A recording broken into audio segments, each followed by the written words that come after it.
Happy New Year. The WSL is finally back, and with it one of the biggest grudge matches in English football. Now, Manchester United and Liverpool haven't been in the same division much in recent years, but with the Merseysiders back at the top table, finally the rivalry resumes after 3 long years. Perennial fourth place finishers United have been pressing a challenge for a few years now, and they landed right in the middle of this title race the moment Alessia Russo planted the ball in the back of the Arsenal net to earn the Gunners a 100% start. Would you believe it? Alessia Russo! And they've stayed within touching distance of the top ever since. Back to Galton, 1-0! The red side of Manchester ahead. Liverpool were twice WSL champions a decade ago under manager Matt Beard. Holds aloft the trophy. These returns to the clubs lead them back to the top flight after a difficult few years. They shocked the champions on their first day back. Newly promoted Liverpool have beaten the reigning champions Chelsea. And are holding their own, 8 points clear of the drop, but now with only 1 win in 8. It's Manchester United versus Liverpool in the Barclays Women's Super League. Kick-off here at Leigh Sports Village in just over 10 minutes' time. Well, welcome along. The Barclays WSL on the BBC is getting underway for 2023. And I'm pleased to say I'm joined by 2 former Liverpool players, Farrah Williams and Siobhan Chamberlain, who also very bravely ended her career with Manchester United. And Siobhan, when you were at Manchester United, the aim was all about getting back in the WSL and establishing Manchester United in this division. Now we can say they're in a title race. They most definitely are, and my first ever game, the first professional era game for Manchester United, was against Liverpool. Liverpool were the firm favourites. We went out there and we won 1-0, but now tables have turned completely. Manchester United are the favourites here today, and they are most definitely up for a title race. Well, there has been a lot of noise around Liverpool at the moment. There's been a big incoming, Farrah, someone you know very well, Gemma Bonner. You were part of her Liverpool side that won 2 league titles. She's come back here from the States. What did you make of her decision to return? I think it's a really good decision from her. I think it's a good decision from the club. You know, she was a free agent, and I think, you know, experience is what this Liverpool team need coming, you know, new to the WSL 1. I think they dominated WSL 2, but I think it was experience this team lacked a little bit, and a bit of leadership. So I think she just adds to that. And look, regardless whether she's a good leader or that, she's actually a fantastic player and somebody that knows how to win and knows how to win with this Liverpool team.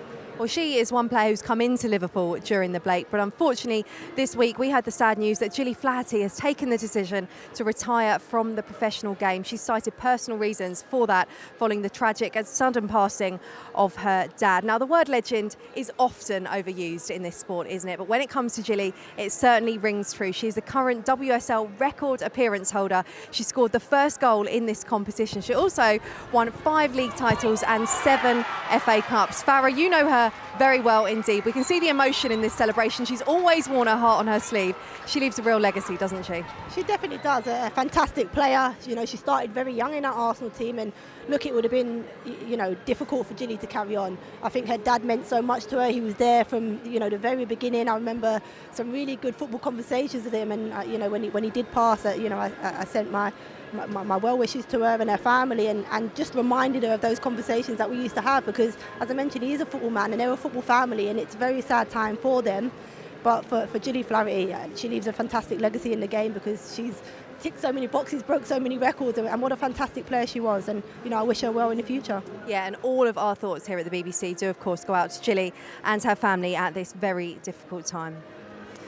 Back to the football now though, and there's already been one huge game at the summits of the WSL. This one was action-packed, very dramatic, so do stay with us at the interval of the game here, because we'll show you the highlights from this one. A Kim Little penalty gave Arsenal the lead before Sam Kerr levelled things up with a header very late on in that one, meaning that this is what it does for the top of the Barclays at WSL. It's exactly as you were beforehand.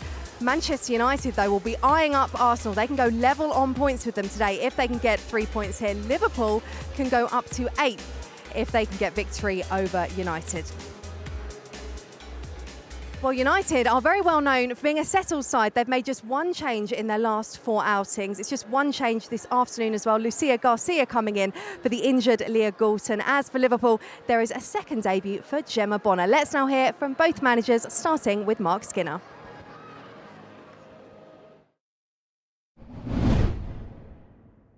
Well, Mark, in terms of team news, there's no Leah Galton today. What's the story there? So Leah over Christmas just had a niggle in her back. She's been training this week. It's just a little bit too soon for her, but she should be fine in the next couple of weeks. Of course, she's a huge player for us, so we'll miss her today, but the players that we have will absolutely fill the place and show their qualities too. I'll start with Julie. Obviously, it was a tough decision for her, but we understand and we fully respect her decision. Her dad's passing was unexpected, and the bond that they had, I see it from, I've known her since she was a baby, started playing. So obviously we're devastated for Julie that her dad passed, and she felt she couldn't go on without him by her side. So I'm glad she broke the record, and she's going to leave a legacy in the Super League for sure. And she's paved the way for these young girls now and the opportunities that they're going to get in the future. And in terms of Gemma Bonner, what does she bring back to the club? Leadership, experience. We had a great working relationship before. She's developed as a player since I worked with her from before. Obviously going to America and playing a different style of football, but just back in the dressing room, just back on the training pitch. The leadership and the standards that she set is second to none.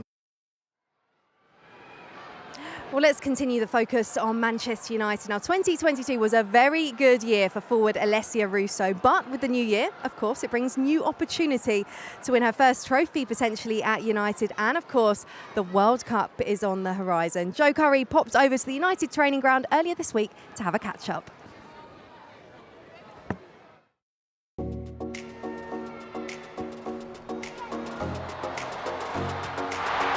It's Alessia Russo! Alessia, it's wonderful to see you. I think the last time we saw you before Christmas was at Spotty, Sports Personality of the Year, with a few of the Lionesses. It seemed quite a fitting end to a wonderful year. How was that evening? Yeah, it was amazing. I used to grow up watching Sports Personality and never actually thought that I'd be there one day. So to be there in the crowd and to win awards for the team, and Serena winning the Coach of the Year and Beth winning the Sports Personality, I think it was just an amazing night. And back with a bang, Manchester United at home to Liverpool. How would you sum up United's first half of the season? I think it's been great. We've put in a lot of big performances, and we know where we want to go as a club, but also we've put in performances to match that. Still a long way to go, a big second half of the season. I've been really proud to be a part of it, and what's gone on the past 6 months. I think it was really important to get a good start under your belt, because that sets the tone for the second half of the season. One of the highlights must have been beating Arsenal at the Emirates. How big a moment was that for United to topple one of the traditional big teams in the league and at a stadium like that? Yeah, massive. I think, they're the games that you live to play in as a player. So to get the win away at the Emirates, and we had a huge following there too, which was really special. The away end was packed out, and for us, the fans are so important to us. So that was the first place we were going when we scored, and we're glad we got to share that moment with them. Oh, they've done it! The corner kick does the trick for Manchester United. Do you think that said to the rest of the WSL that Manchester United are now very much in this title race?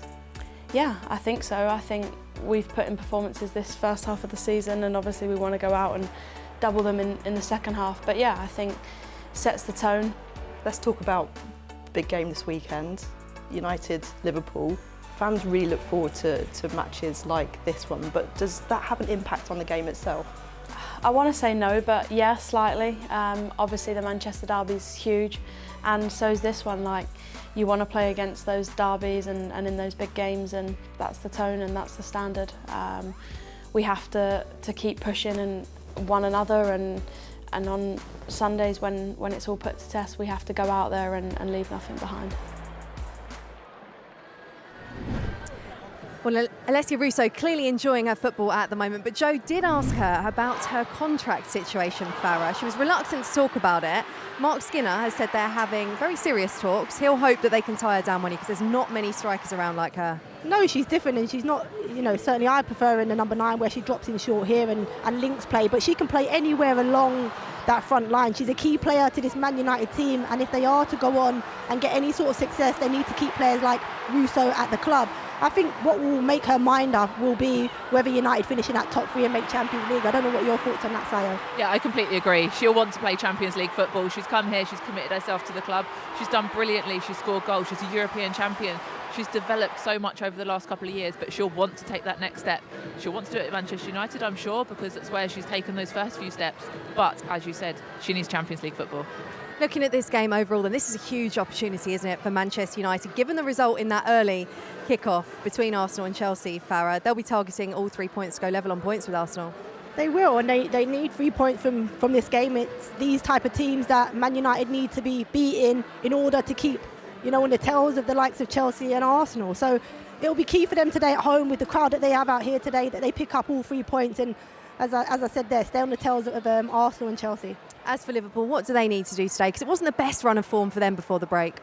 No, they're new back into the league. They've got a lot of players, as Farah said, with Gemma Bonner coming in, it gives that experience. They've got players that aren't as experienced necessarily in the WSL, so it's important for them, I think, against a strong Manchester United side. They need to stay compact and tight and not concede an early goal. If they can not concede early on, then they've got every opportunity to go on and play well, especially with the speed and likes of Shanice van der Sanden up top. Well, as you can see, the teams are coming out onto the pitch. It is time to resume this rivalry. It's Manchester United versus Liverpool.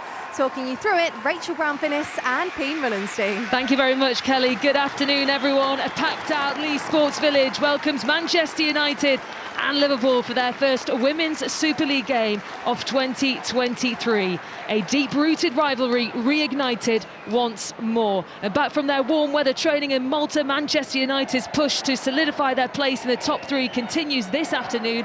And after their 3-game unbeaten run before the winter break, another win today would put the Reds level on points with second-placed Arsenal. As for the visitors, Liverpool, their 7-game winless run was ended before the winter break with a convincing 2-0 victory over West Ham. Well, this is the team news for Manchester United. Then it's just the one change since their Derby Day draw with Manchester City back in December. There is no Leah Galton, who's injured, so Lucia Garcia replaces her in the starting 11. Former Liverpool midfielder Katie Zellem starts against her former club. She was on target in their only previous WSL meeting back in 2019. As for Liverpool, then, it's 2 changes since their 2-0 win over West Ham over a month ago. Gilly Flaherty announced her retirement from football earlier this week. So new signing Gemma Bonner makes her second debut for Liverpool. She comes straight into the defence. Katie Stengel, who's Liverpool's top scorer this season, is not in the squad. She picked up a hip injury in training yesterday. So Jana Daniels replaces her in the front 3. Well, there are some key players on that pitch today, Rachel, one of them being Gemma Bonner, who returns to Liverpool this afternoon. Yeah, key players and key battles as well today. Gemma Bonner straight back into the thick of the action, going to be straight up against Alessia Russo in the form of her life. And, what Chelsea centre-halves of Buchanan and Bright couldn't do, Gemma Bonner and Niamh Fahey will be looking to do to try and contain Alessia Russo. At different ends of their careers, but both have had success, and Russo will want one of those league titles just like Gemma Bonner has too.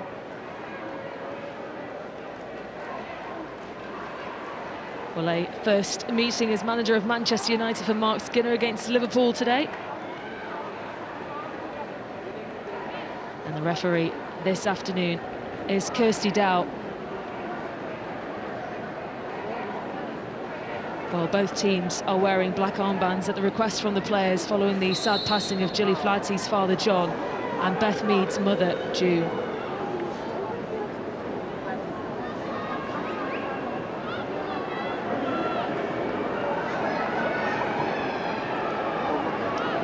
Well, this afternoon marks just a second WSL meeting between the 2 clubs. It was Manchester United who secured the win back in September 2019.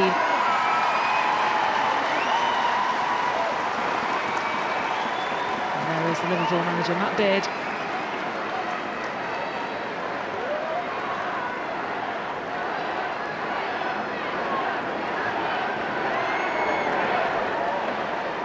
Well, the final checks are made.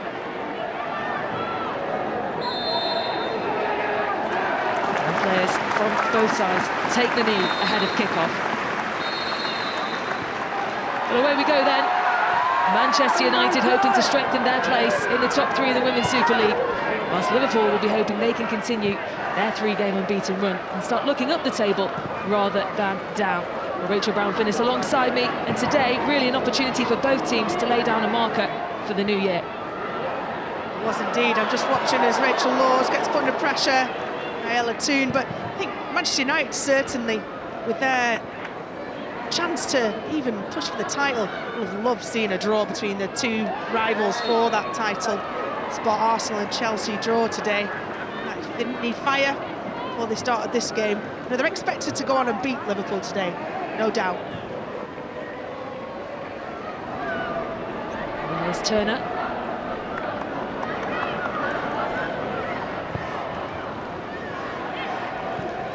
Cross to Letitia, and now Zeller tries to place that ball into space for Lucia Garcia to pick up on it. Well defended in the end, though, by Campbell, who watched it. Used all her experience there, Megan Campbell, and Lucia Garcia in for Leah Galton. He's been pretty much an ever-present for Manchester United. On that left-hand side, switches out to the right. Megan Campbell, so many long-term injuries. Great to see her back playing regular football. Shields the ball out.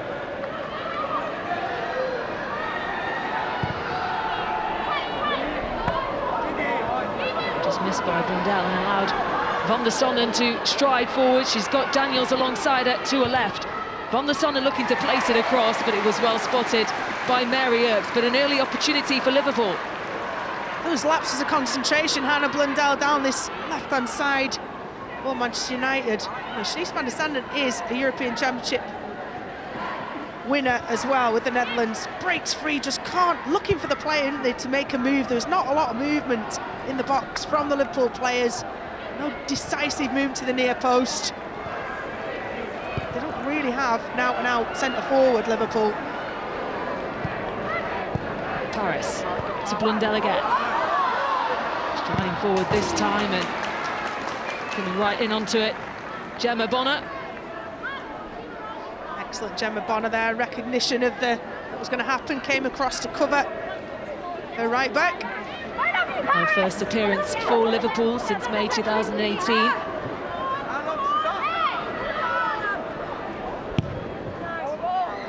Anderson got a touch to it.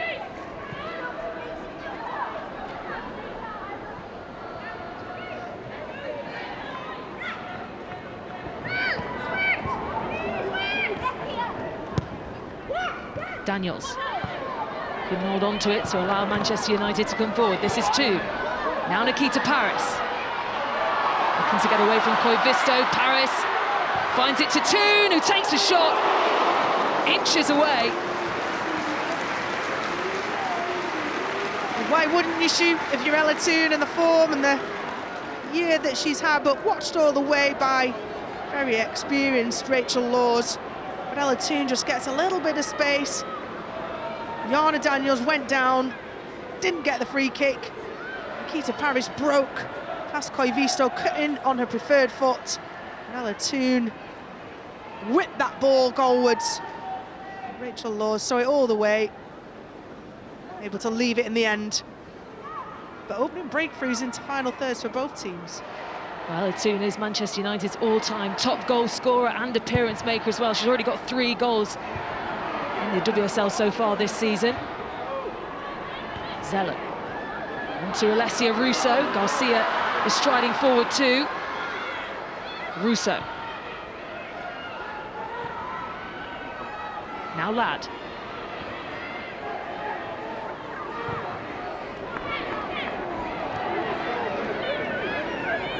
This is Millie Turner.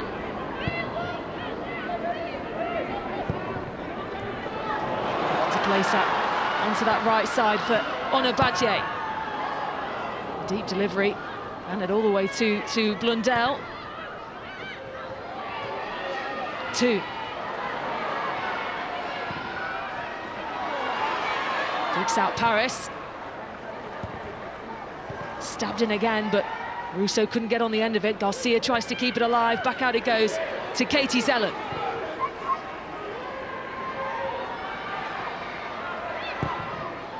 Garcia's there. Quick hit. Oh, it's an early goal for Manchester United. And Lucia Garcia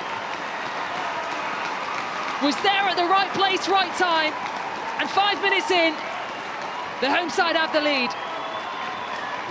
Manchester United were excellent in possession, and that's what we've come to expect from Mark Skinner team. Teasing the ball, fizzing it out wide.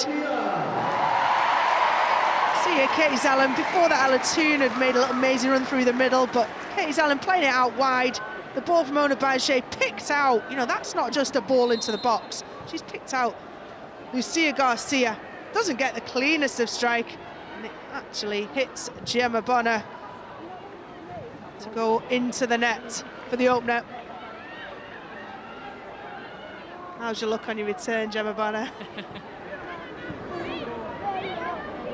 Well, teammates for Spain, teammates for Manchester United, then they've linked up again for the early goal.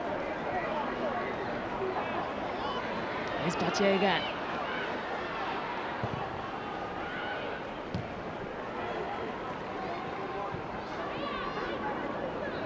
This is synonymous with Manchester United, isn't it? Playing out from the back, playing the ball competently across the back, plays comfortable in possession. It's a really well drilled, but both technically and tactically, Manchester United, very impressive. See her trying to go at it again.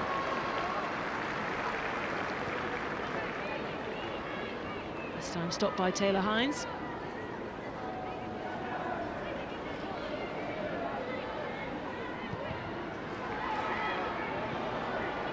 Russo, back to Zellen.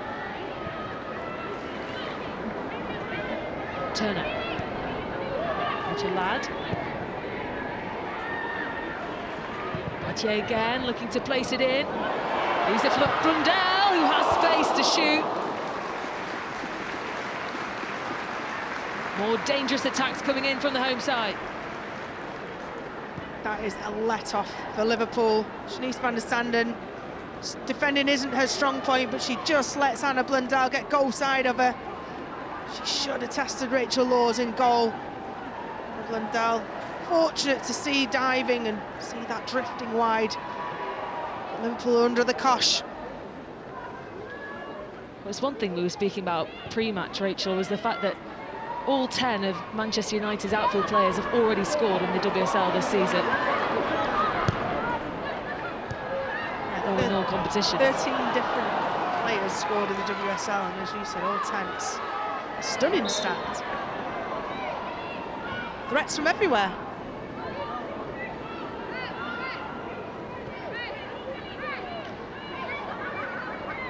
Well, a lively start for Manchester United. Exactly the start that he would have wanted, Mark Skinner. Goalie coach Ian Wilcock as well, who's been here ever since, well, before, predates Mary Earps. Certainly has had an influence on her. And Siobhan Chamberlain.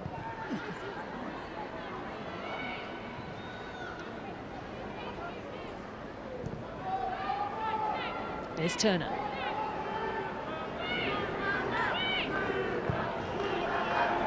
Liverpool are happy just to sit off and give comfortable possession to the centre halves. Manchester United.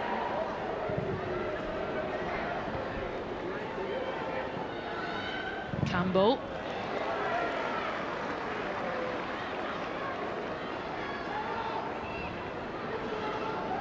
There was the Liverpool manager, Matt Beard.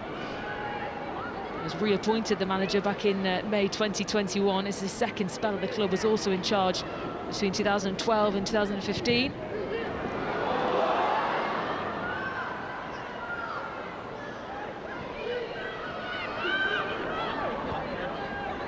Koivisto. Forward to Van der Sande. Tried it again, almost missed by Turner, but just rolled into the hands of Mary Earps. Yeah, she got positioning absolutely perfect in Millie Turner there. Got a little touch on it and deflected it towards Mary Earps. Manchester United are excellent defensively. May Le Tissier coming in this season has only added to that.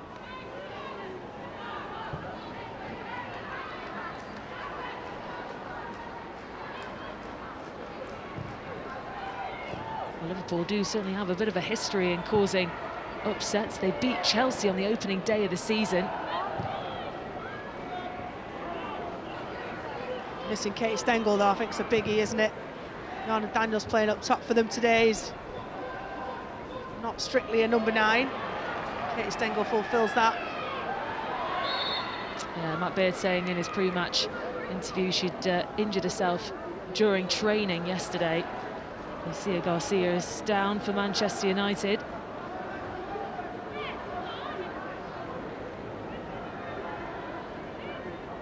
She's waiting. It's not much really. Mel Lawley just steps across her. Good to see her get up. Lucia Garcia. You roll back to a couple of years ago when Ona Badje joined, a really young, not unknown, but less known, not established player, and how she settled in and become a real integral part of Manchester United's starting 11. And that has opened the door to a Spanish team that are absolutely flooded with talent. Lucia Garcia is excellent business for Manchester United. Zelen. Hines trying to get it away, but he was picked up again by Hayley Ladd. Kerry Holland was trying to come forward. The referee spotted it, will be a free kick. They've gone quickly. Lawley. Lawley trying to get away from Le Tissier, but well timed. Picked up again by Lawley.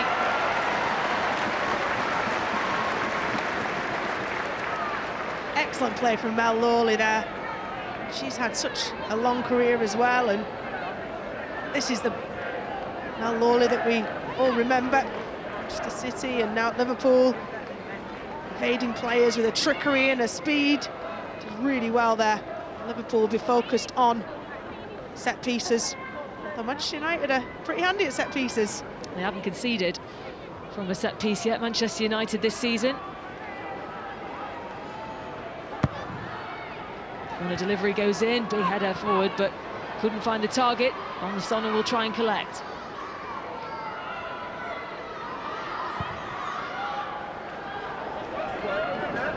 Visto.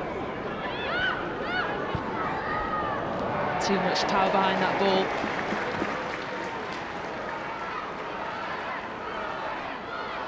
Excellent intention from Koi Visto.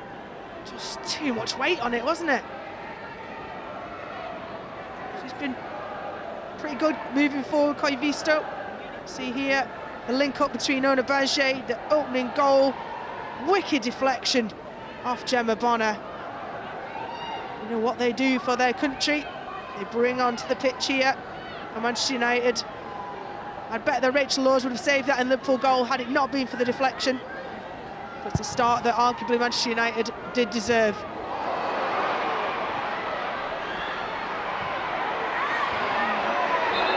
Well, Russo had stayed down. And referee Kirsty Dowell just stopping play. That's a centre-half who has been around in WSL for a long time, Niamh Fahy. Letting Alessia Russo know she will not see her as a shield. She will go through her if required. Ref's right, no foul. Climbs through her. Well, she's back on her feet, Alessia Russo.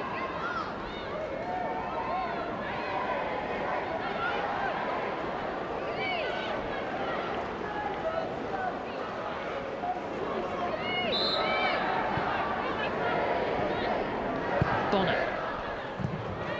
Played away by Turner.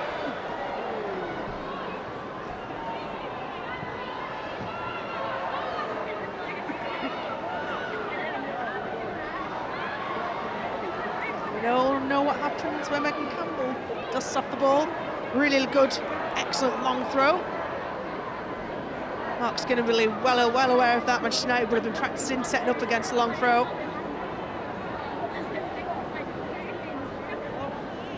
Matt Beard will have been practicing as well. Campbell with the throw. All the way deep into that penalty area. And Sonny tries to pick it up, as does Bonner. Goes straight through to Blundell. Still not cleared away, and this time Ella Toone will get there for Manchester United.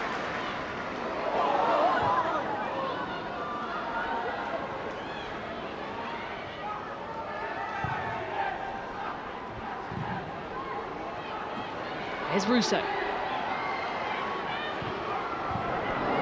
get a pass through to Paris, but it was blocked on his way through by Bonner.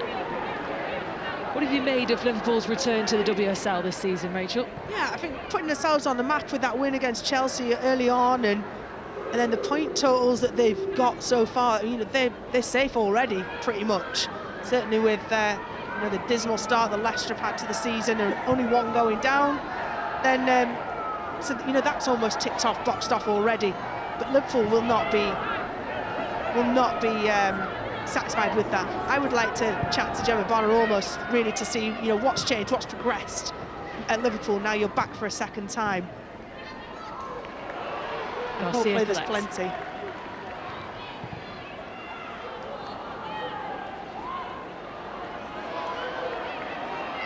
Taylor Hines.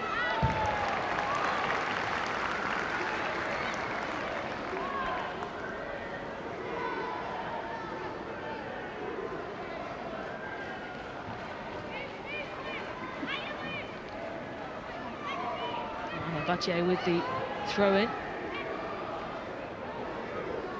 Made that crucial cross for Lucia Garcia's opening goal 5 minutes into the game.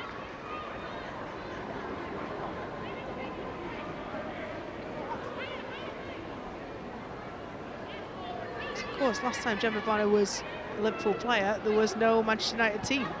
So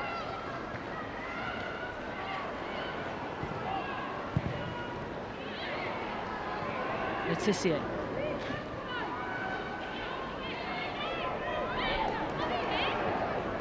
Turner.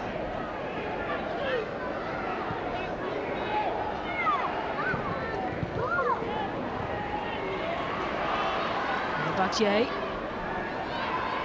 Finds Ladd.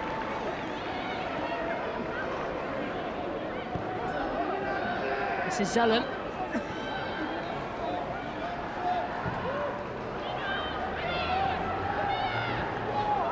Zellum, former Liverpool player, almost made 40 appearances for them. 10 goals in her time at the club as well. She's been excellent, Katie Zellum, this season especially.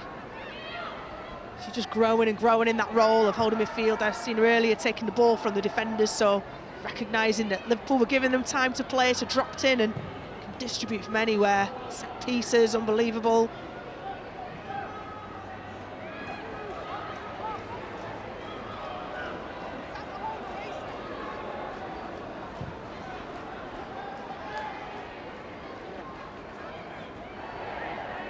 Zellum. Away by Bonner, picked up by Ladd. Blundell.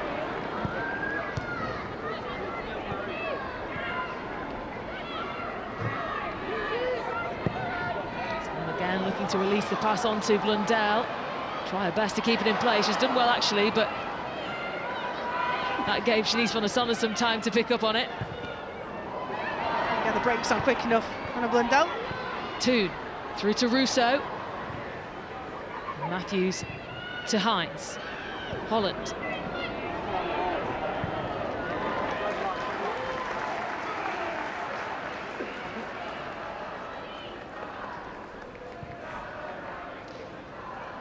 If you're Liverpool, how do you pose a threat to a team like United, who you know are going to dominate the possession in this game? You've got to remain disciplined. You're just looking at what they're doing, Jazz Matthews and Kerry Holland sort of sitting in front of that back five at times to really condense play. Dangerous. Your most dangerous players are of course, the width of them, but centrally Ella Toone and Leslie Russo, you don't want any space for them to be able to play in and get a snapshot. Already had a let off with Ella Toone having a shot. So yes, back line, midfield, tight together.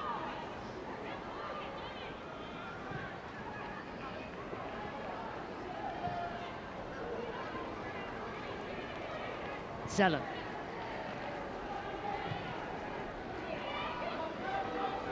Now Turner.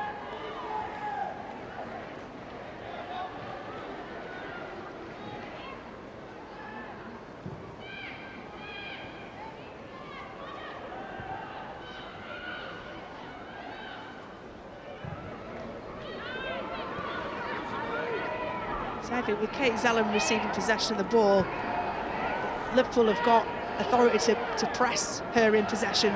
You know, they've got the spare player to be able to do that. It's a little bit too easy for Manchester United.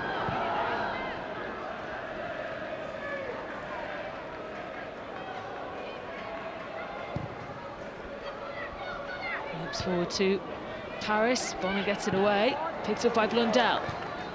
Now Ladd.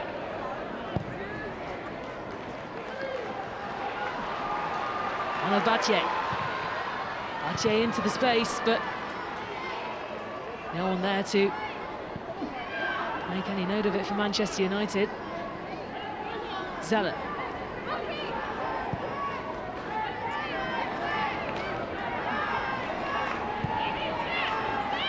Doing a good job, Liverpool, staying disciplined, keeping those lines. Yana Daniels, when do get the turnover possession, has to be stronger, hold the ball up.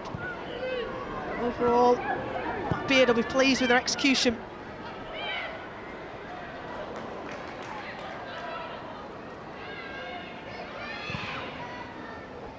Koivisto. Took by Letitia.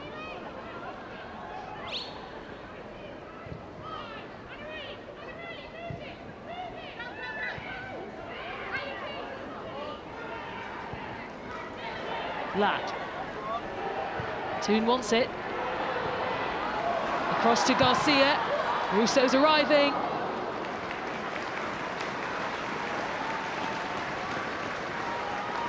Should be disappointed with that, Lucia Garcia. Really good build-up play from left to right. Hayley Ladd. Ella Toone, we heard the crowd shout, shoot! She slides it out to Lucia Garcia, but didn't get any angle on it.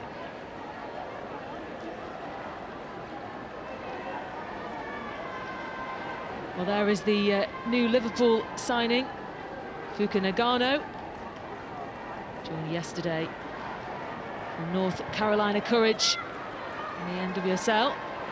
Gonna have to start getting used to this cold Manchester weather. It's not always hot in Japan, ski resorts and all that. But she's certainly a player that Gemma Bonner knows, playing against her in the NWSL in America. Needs to be a few familiar faces, but it's great to see the WSL attracting players, as we know it has done the last couple of years, but you know, young, exciting winners, not players at the end of their careers, players starting out and wanting to make an impact.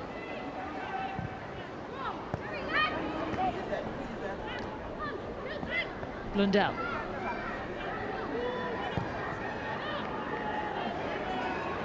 Battier. Just missed by Ladd. Now at Holland a little bit of time, but picked up again by Ella Toone. Now an opportunity for Russo!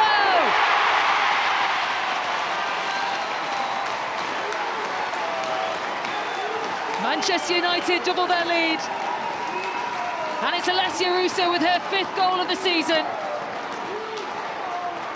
Simply brilliant, excellent turn, excellent finish, and it was almost inevitable when the ball fell through from, guess who, Ella Toone to Russo, but it's not by chance. What a finish, one chance, one finish for Alessia Russo. Hayley Ladd can't thread it through first time, picks the pocket, Ella Toone finds a mate. Defence don't get tight enough. You cannot give Ella Toone, just see the distance between Gemma Bonner, she's just switched off, she's drifting out right, turned over a possession, you've got to be tight. She's got a couple of yards and it's going nowhere else. Side netting all day long, 2-0. Great vision though from Ella Toon, isn't it? She knew that that Russo will be on the back shoulder, the play will be alive. As soon as that turnover happens from being out of possession to being in possession, those forward players are moving towards goal.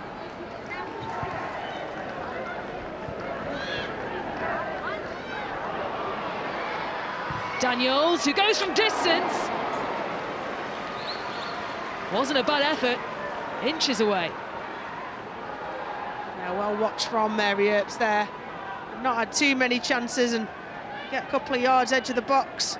It's almost like a chip. She didn't really drive through it, did she, Anna Daniels? Mary Earps wasn't having that. Jana Daniels taking the place of Katie Stengel, who is not in the squad today due to injury.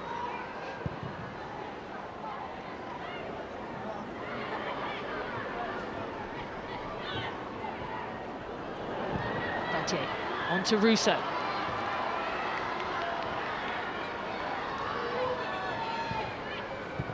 Garcia, cross to Anna Battier again. Battier with a cross.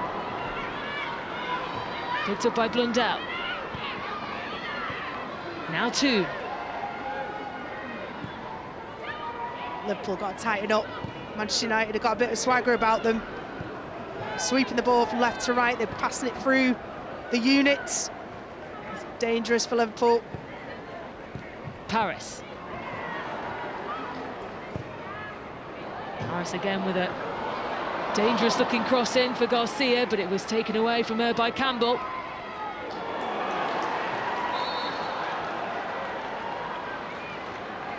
And the referee not happy with that challenge. Initially it was an excellent bit of defending from Megan Campbell, and as she just pulls it inside, thankfully for Megan Campbell, having been through horrific injuries she has done, ACLs, ankle, broken ankles, that was nothing. I think her foot was kind of maybe slipping as well, and she's fine.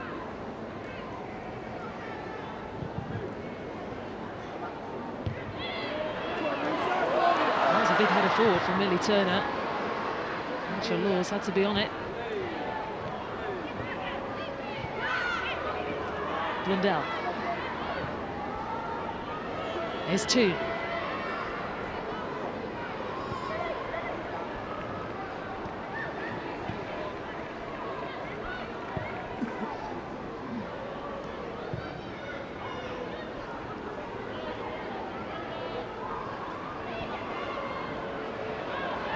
Rory was trying to get forward, but enough space in time for Anna Battier to recover.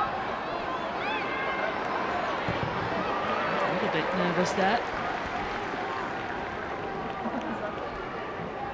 Start position for Mary Earps to sweep that up.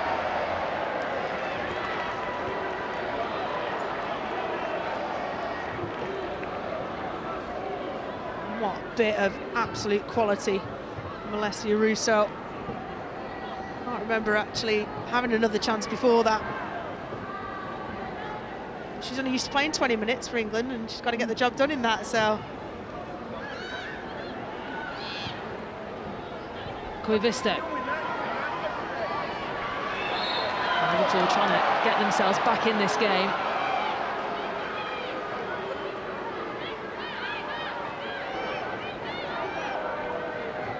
They should take their time. Shanice van der Sande initially wanted to take that quickly, but limited opportunities. I'm not sure if that was a foul. Harris possibly holding her arm.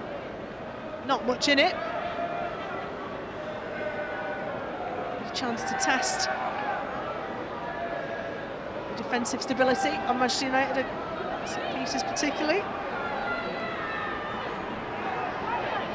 And this is where Liverpool do miss Stengel, an out-and-out number 9, sniffing for first ball and second ball.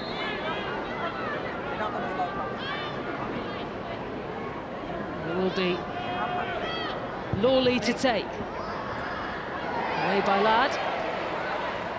Russo prevents the corner. Excellent determination to ensure it was not a corner. that's why United haven't conceded, because every single player is so well drilled in what their role is. Mark Skinner, the manager, former teacher, good at giving out instructions.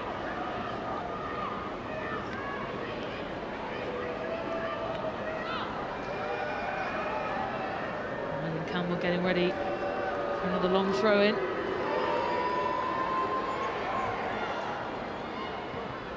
With a cross. Forced Mary Earps to get down low and save it. Lucky for Manchester United, really, that Nifahi couldn't get her balance. Again, absolute bullet of a ball into the box. Flick on by Gemma Bonner. And if Nifahi had just been on that front foot, she might have been able to get the knockdown. Ifs, buts and maybes for Liverpool, though, so far.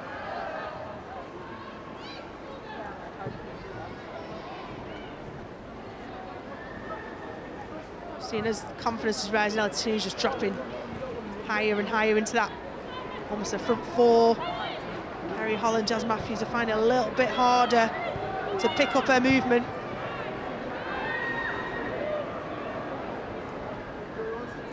Letitia.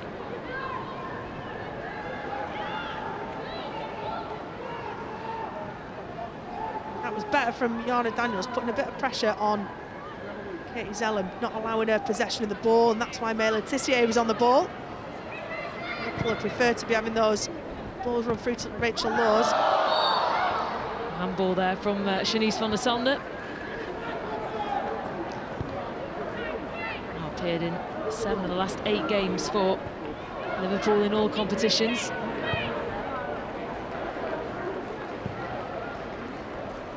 Re-signed for Liverpool from Wolfsburg in the summer.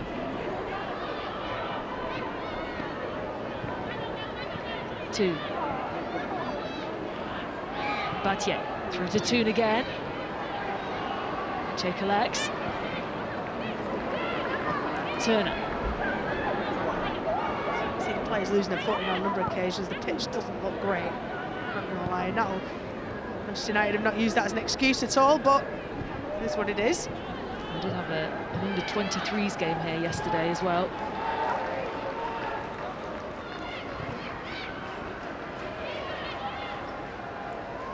You can tell. Taylor Hines for Liverpool. Away by Turner.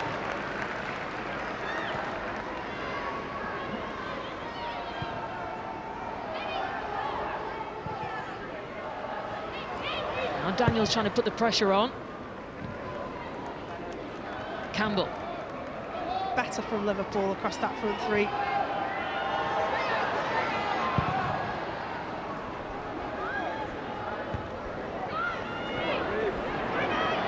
Paris. Shining forward was Lucia Garcia. Comfortably into the hands, though, of Laws.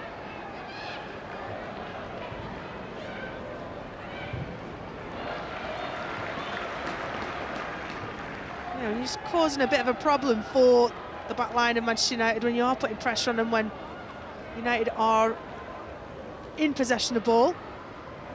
Matt Beard either has put that word across that that's what he wants his forward players to do, his front three.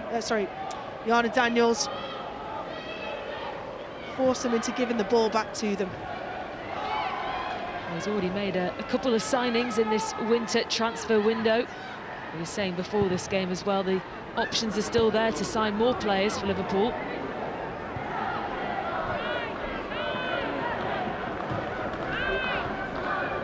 One of their new signings, Sophie Lundgaard, on the bench today, could be making her debut if she comes on. Here's Toon. Looking for Paris, but Bonner straight to it. Yeah, she read exactly what Ella Toon was trying to do there, Gemma Bonner. Well, again, drifting out to the right to cover. Paris. Now Turner.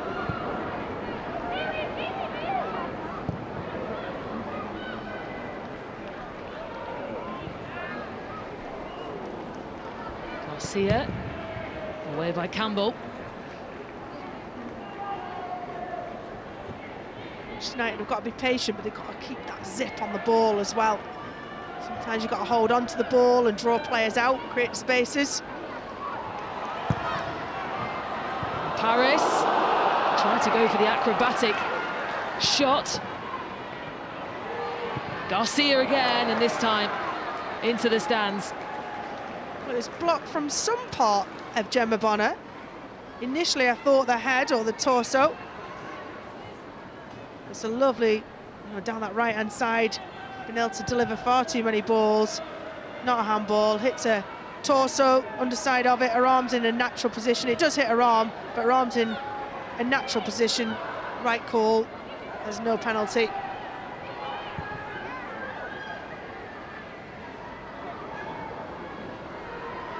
Blundell into Russo. Zelen. Space for Onabatier. Finds Lucia Garcia.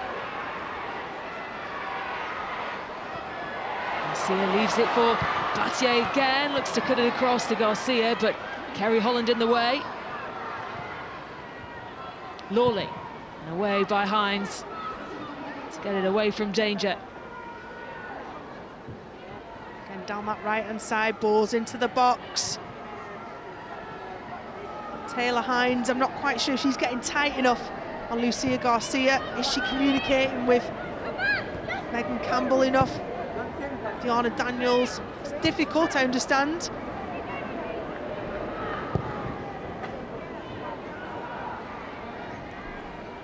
Here's Alatoon. Tissier trying to get that ball away from Lawley. Picked up again by Toon. Plays it through. Campbell up against Garcia. Keeps it in. Garcia across to Nikita Paris.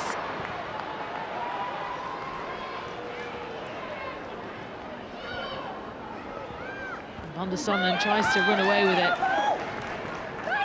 But they are starting to look more and more dangerous.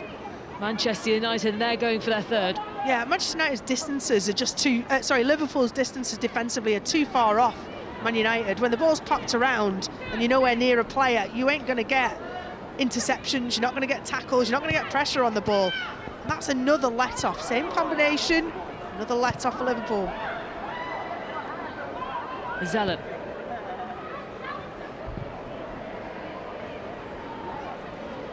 Batier.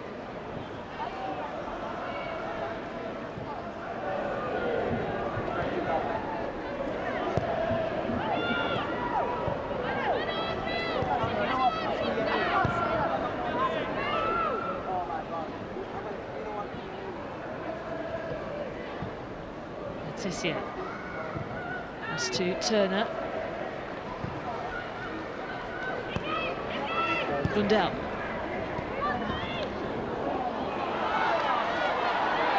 Nikita Paris going up against Koivisto. Liverpool come away with it.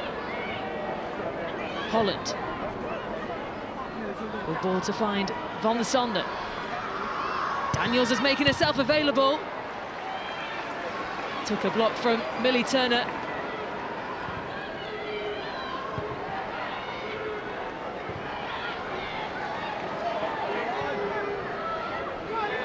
Paris onto Blundell. Space opening up now for the home side. Garcia. Couldn't get away from Hines. Picked up by Onabatier. Toon is there. And her touch just lifted it over. That is a let-off ball falling to Alatoon. That distance out central to the goal. She'd expect to be popping that in the net.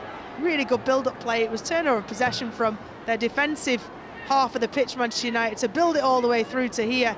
Lucia Garcia again involved. Just pokes it through to Alatoon, who didn't get her feet quite right and gets underneath the ball, and it was always rising from there.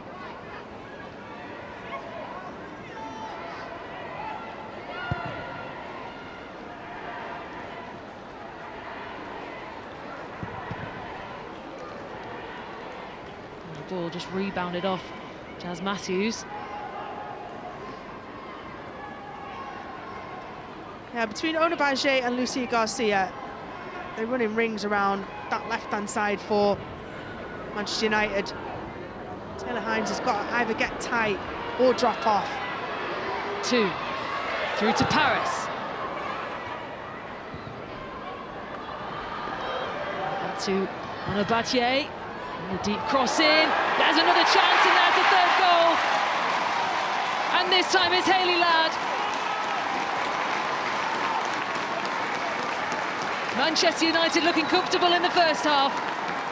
They have 3. Beautiful, precise header from the now prolific Hayley Ladd. 2 goals this season.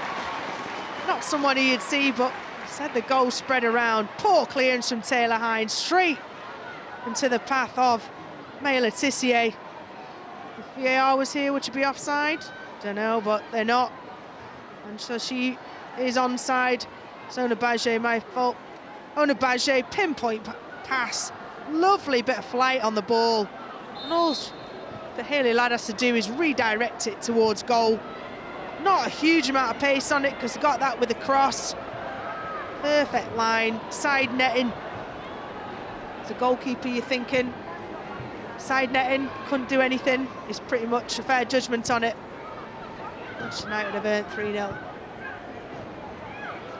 Just before the break, a third goal for Manchester United. Hayley Ladd on the score sheet with her second goal of the season in the WSL.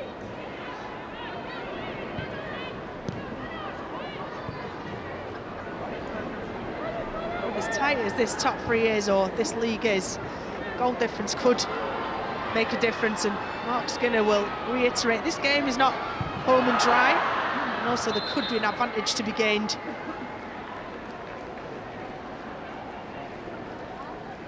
Well, it would have been the perfect first half for him, Mark Skinner.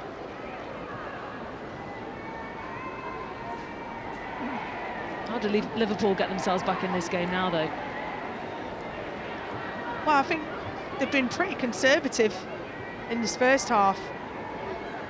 Some little tweaks as to maybe defining exactly what Matt Beard wants from specific players at certain times, not leaving it to the decision-making on the pitch, because that's not really worked.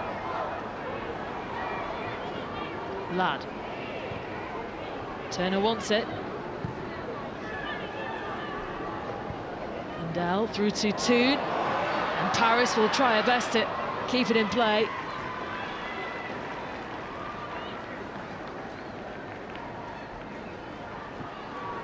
I wonder what he will be saying at half-time. There's been too many gaps, so the midfield started for Liverpool right in front of the, the central 3, back 5, and they've got dragged out. But then the players are in positions to defend and not in the optimal positions. They're not tight enough. They're not being effective at putting pressure on the ball. Manchester United have just been zipping it around too easily. Toon. Return to get away from Holland. This is Paris. Lindell forward to Hayley Ladd.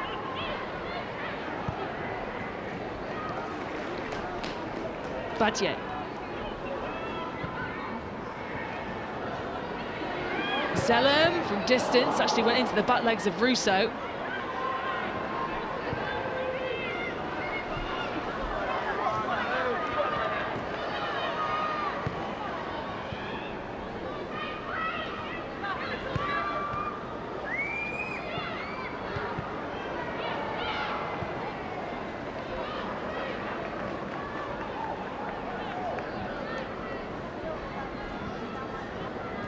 Liverpool haven't scored that many goals so far this season. They've only scored 11 goals in the league so far. 8 of those coming in their last 3 WSL games. They've certainly started to find their goal-scoring form a little bit. Foul there from Shanice van der Son and onto Nikita Paris. Will be shown the first yellow card of the game. Yeah, it's a really clever run from Nikita Paris. She knew exactly what she was doing, pushed the ball past a tiring Shanice van der Son and puts the ball across her. Knew that she would have to run into the back of her. Earns a team set piece from choice of Ella Toon or Katie Zellum. It's pretty luxurious. There will be the captain Katie Zellen.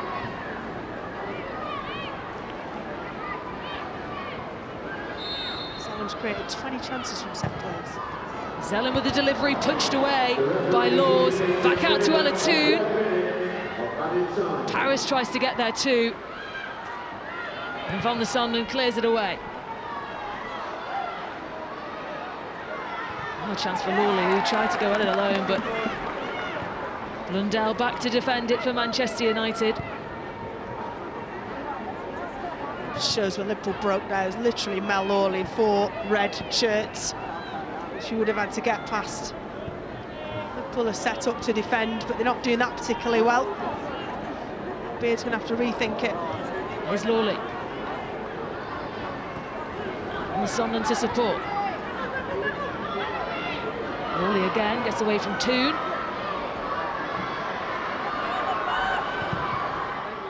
Only with the cross, but it was too deep.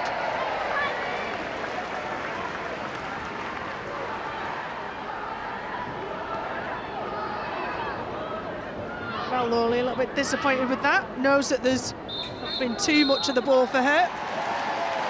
Well, that will be it for the first half. It certainly has been a comfortable opening 45 minutes for the home side, Manchester United. It was a quick start from them, thanks to Lucia Garcia, who was able to get the opening goal for Manchester United after getting on the end of an Anna Battier cross. Then it was Alessia Russo with her 5th goal of the season to double the advantage. And Hayley Ladd, just before the break, made it 3-0. Certainly has been a more comfortable performance, Rachel, for Manchester United. What do Liverpool need to work on in this second half? Well, Manchester United have been allowed to get into the stride. They like to have possession of the ball. They've been afforded time to get a comfortable possession of the ball. Liverpool need to roughen up. If I was on that Liverpool team, I'd be wanting players, clattering players. I'd be wanting them up close and in the faces. It's just too easy for Manchester United. So if you don't have the quality, which on paper and looking today, Liverpool don't have the quality to match up against Manchester United, you've got to at least make it uncomfortable. And I'm sure Matt Bede will be tearing into them at half-time. Well, all the analysis coming up. The half-time score, Manchester United 3, Liverpool 0. Rachel, interesting comments there. Rachel just said it was too easy, Farah. Yeah, I would agree. Sitting there in the stand as a, an ex-Liverpool player, it was frustrating to watch. I think they had a lot of bodies behind the ball. They looked like they were compact. They just didn't do enough. It was slow when they won the ball back. They didn't press Man United at any time, and it was too easy. Man United are able to play the game at their own pace. Everything we said that Liverpool needed to do or needed to not do, did it feel like they didn't do it, Siobhan? Definitely, and we said, didn't we? We said they can't concede a goal early on, and that's exactly what they did. And from then, it was going to be an uphill task for them. They tried to stay compact, but it wasn't really working because they didn't have that outlet. And after conceding so early on, it then makes it easy for Manchester United. They haven't got to rush with the ball, play it around, find their time, buy the openings, and they did that and got another couple of goals. It was a pretty disastrous start for Liverpool, wasn't it? We talked about Gemma Bonner pre-match returning to the club. This won't have been the impact she'll have wanted to have, giving Manchester United the lead. No, it certainly wouldn't have been. But I think actually the defending, as we mentioned, there's lots of Liverpool bodies behind the ball here from the cross. And you can see the cross when it comes in, Garcia is just free inside the box. When we see the second clip here, you'll see from the frees, actually, there's 3 defenders in the Liverpool box not picking up. So we'll just see it here. It's really slow from Taylor Hines to go out and press the cross. But as the cross comes in, you can see the goal scorer, the Garcia, where she strikes. There's 3 defenders, and nobody picking up. She gets a free shot on goal, and it goes in off Gemma Bonner. She'd be disappointed with that. But I think their positioning only allows for that to happen, Siobhan. I agree. I think the deeper you get, the closer you get to your goalkeeper, it gives the goalkeeper no chance to react. And with the deflection, it's because you're on top of your goalkeeper. You've got to let them be able to make a save. Stay high, stay connected to the player that's getting the shot, and then it makes it so much more difficult. Well, something that you were getting a little bit frustrated by, Farah, was Liverpool having no outlet. Now, we know they're without Katie Stengel, so she got a hip injury in training. They're really missing her, and we saw that a lot, didn't we? We did. They put Daniels down the middle, and it's not her familiar position for her. I thought they might have put Van der Senden and tried to use a little bit of her pace to try and affect this Man United, back four. But it's every time they get the ball back, you'll see it here in the transition. They have a lot of bodies. This is the number 9, Daniels, coming to get the ball. She actually sets it back to a midfielder who then doesn't have a forward pass on.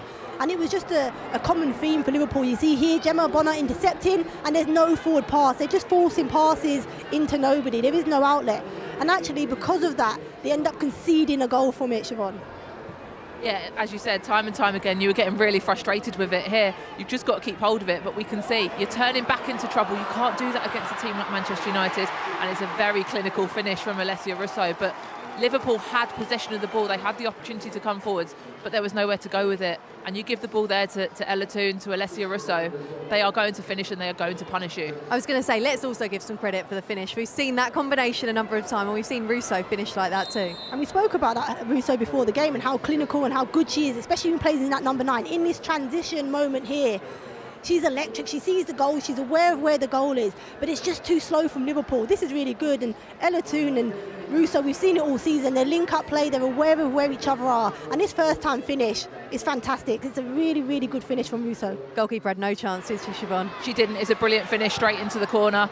No chance with it. And then, obviously, the third goal, again, sloppy from Liverpool. They're in possession of the ball. They don't clear it properly. They haven't got a target to go to. And it's a fantastic header from Hayley Ladd there at the back post. Not someone that's probably used to scoring lots of goals, so she'll, I'm sure, definitely enjoy that one. It's just this bit here. We talk about how many bodies Liverpool have behind the ball, and yet the one player is just unmarked at the back post. You know, the defending from Liverpool, there's one thing getting bodies behind the ball. There's another thing in defending, and this Liverpool back line haven't done that this afternoon. I feel like we focused a lot on Liverpool and what they've done wrong, but in terms of what Mark Skinner will be saying at half-time, he'll be delighted. That was exactly the type of performance, a ruthless performance he'll have wanted. He will be. It was ruthless is the word. Rachel Laws didn't have save upon save to make, but when they had the opportunities, they took them. I think you could speed up play a little bit more, but they don't need to. They're in control of possession. Liverpool are being very compact, but they're finding their passes, they're making opportunities work, and they're scoring the goals. So Mark Skinner will say, keep doing the same thing. Yeah, it does look like an uphill task for Liverpool to get back in this at the second half. 3-0 to Manchester United if you're just joining us on BBC One. But there was also a huge game in the WSL earlier on. It kicked off at 12 p.m. The top two faced off. It was Arsenal versus Chelsea at the Emirates. Here are the best bits, brought to you by Robin Cowan. One of the biggest matches of the domestic season, a London derby. The result today crucial in the race for the Women's Super League title. Cuthbert delivers. And Kerr gets there but sends it wide. The last action of the first half. Goalless at the break. We go back underway in the second half at the Emirates. Good play, forward away. On she goes. Oh, it's a penalty! Kim Little will take responsibility for the penalty. 1-0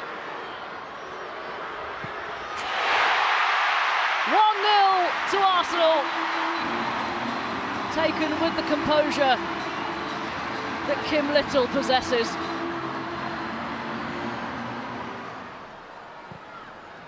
Sent in towards Kerr! 1-1!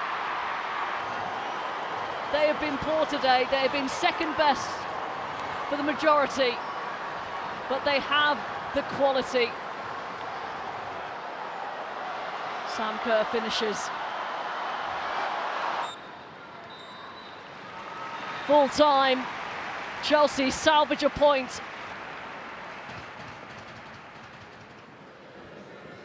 Well, this game is never without controversy, it feels like, Siobhan. Let's address some of those decisions and the incidents in the game. Let's firstly start with Arsenal taking the lead in this one. It was a penalty.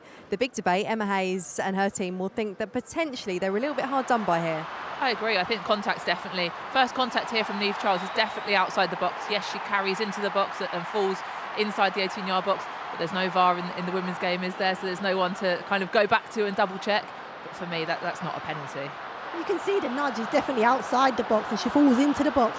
But this will be the argument in the women's game whether VAR should be involved or not, because it can cost teams points. And I'm sure Emma Hayes in her interview when she sees that back, she will feel as though that penalty decision has cost their team 3 points this afternoon. Well, Kim Little converting the penalty. Kim Little doing just what Kim Little does pretty much, wasn't it?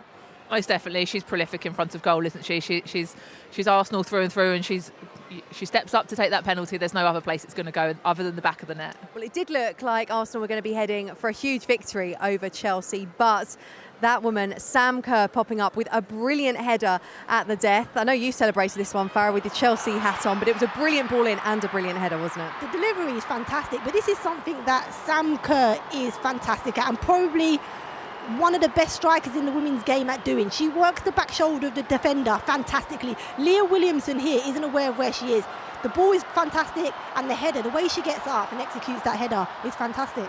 It's a really good goal. And you can see from Emma Hayes' celebrations I love what that. it means to Chelsea to get a point in this game. It's a big point for Chelsea today. So a big point for Chelsea, and I think Emma Hayes did say that post-match. You can watch even more of that and some reactions out on the Women's Football Show later. But for Jonas Eidevall and Arsenal, he was very frustrated because they had the chances, didn't they? We know they're without Beth Mead, Viviana Miedema now as well. They need a striker, don't they? They do, and you look at that game to start with, you've probably thought without Miedema, without Mead, you probably thought Chelsea would have the edge in it. So to dominate the first half, which they did quite comfortably, without necessarily getting the breakthrough, they'll be frustrated to concede like they did. Having said that, was it a penalty? Wasn't it a penalty? Maybe a 1-1 is a fair result. Well, there was another game in the WSL yesterday as well. This one came between Aston Villa and Tottenham, and there was a debut goal for Beth England after her arrival from Chelsea. That gave the visitors the lead, as you can see there. The England striker converting this chance after 28 minutes. That was actually Tottenham's first goal in 5 league games since October, in fact. But Kenza Darley equalised for Villa, and by half-time they were ahead. Rachel Daly turning the ball home for her 9th of the season, taking her to the top of the WSL scoring charts, and that is how it finished. Aston Villa 2, Tottenham 1, and this is the rest of the WSL weekend. Everton versus Reading has just finished, a cracker there. Everton winning by 3-2. Leicester versus Brighton, and West Ham versus Manchester City. West Ham Man City, of course, is the late game. And as I said before, all of the action from this weekend's matches can be seen tonight on BBC One in the Women's Football Show, including extending highlights of that Arsenal versus Chelsea game. That's on at 11:35 p.m. Before that, Match of the Day 2 is at 10:30. And right now, there is international netball on the iPlayer. England's Roses taking on Jamaica in their third and final encounter of the series at London's Copper Box. And if you didn't catch this over Christmas, there is still time. A 2022 Euros winner's story. Deep in my heart, I knew that we had the talent in that team to win it. As told by the Lionesses themselves. We've inspired the next generation of young girls. Lionesses, Champions of Europe, available to watch now on BBC iPlayer. If you haven't watched that, honestly, you have to. It's brilliant, it's nostalgic, and it reminds us of one of the best summers we have seen of women's football for quite some time. But that was last summer. Farah, we're going to go back a little bit further into the archives. I'm making you sound old by saying the archives, aren't I? All the way back in 2014, Gemma Bonner's return to Liverpool, as we were talking about pre-match, it's actually inspired us to think back to one of the most dramatic final days in WSL history that you played a part of. What sort of memories does watching this bring back? No, they were fantastic memories, and my time at Liverpool, you know, it was 3 years that I enjoyed probably the most because I was able to win back-to-back titles. This was the second title that we'd won, but we went into this game where Manchester City and Birmingham were both favourites to win the league. Sorry, it was actually Chelsea and Birmingham. They were favourites, and we were in third position. So we needed results elsewhere to go our way. And if you see from these celebrations, you know, we'd won the game, and you could see the girls just standing around. We were waiting for ages. Both of the trophies, as I said, we're in Manchester and we're at Birmingham, and we got that. So we had to wait an hour and a half for the actual trophy to be delivered. But we celebrated here, as you can see, without the trophy, and it was our back-to-back title. So the second time that Liverpool had ever done that. We can see Matt Beard there as well. He'll be hoping to kind of bring those same days back to Liverpool, won't he? I think that's why he went back. I think, you know, he certainly enjoyed his time there. This is a great photo with Beardy here. Do look young there. Oh, thanks. But I think that's why he come back. I think, you know, the club have started to invest. I think he lost a lot of players in 2014 because the club weren't prepared to invest money into the game. So I think the fact that they are now, he really feels he can rebuild this team.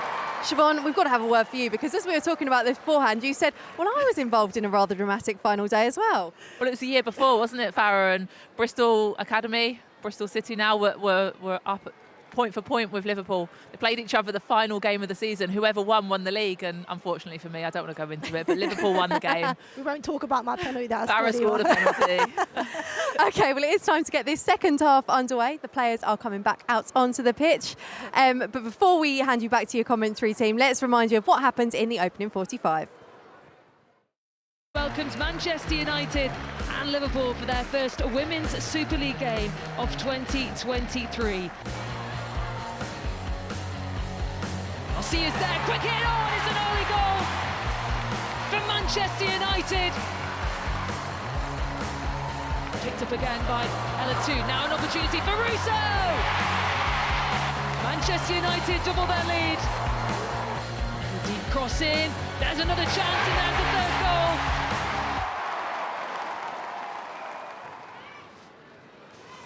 Well, the Manchester United players tricked me there. They're back out onto the pitch rather early. Liverpool are coming out now, Farah. What will Matt Beard have said to his team?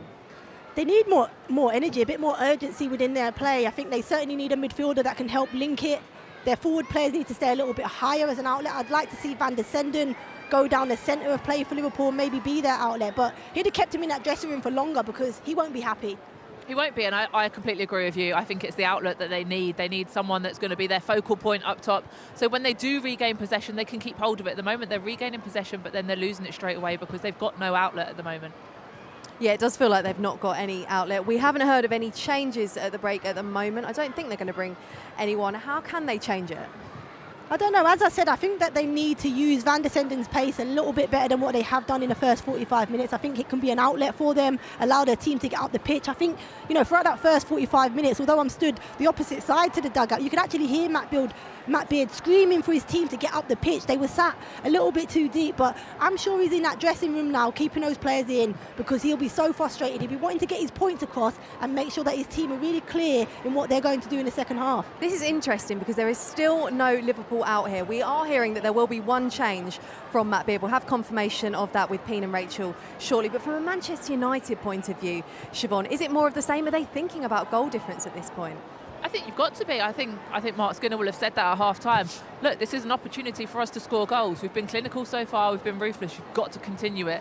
You can't take your foot off the pedal because at the end of the day, Champions League football, championships, might come down to the number of goals that they can score, and also important for them keeping clean sheets. They've done that so well this season. Mary Earps has been brilliant. So is the back line. If they can keep as many clean sheets as possible, then that's going to help them with their title push. Well, still no Liverpool players, but we are seeing that Missy Bow-Cairns is out there warming up. She's going to come on. What will she bring to Liverpool in this second half, Farah? Well, she's a ball-playing midfielder, young ball-playing midfielder, but I'm not sure that that's the answer to what Liverpool need to do. It might be there's Finesse that was on the bench that potentially can bring that little bit of aggression. I think they need aggression in this team. I think they need somebody that's going to come on and be aggressive. She'll be somebody that will be able to link the play between the back lines and the front line. So she'll be a good addition, but I certainly think they need to be more aggressive. Well, Liverpool are finally out here at Leigh Sports Village, and they were greeted by a few boos from the Manchester United fans. I think they weren't too happy to be kept waiting, whether they want to see more from their team. So time now to hand you over to your commentary team for this second half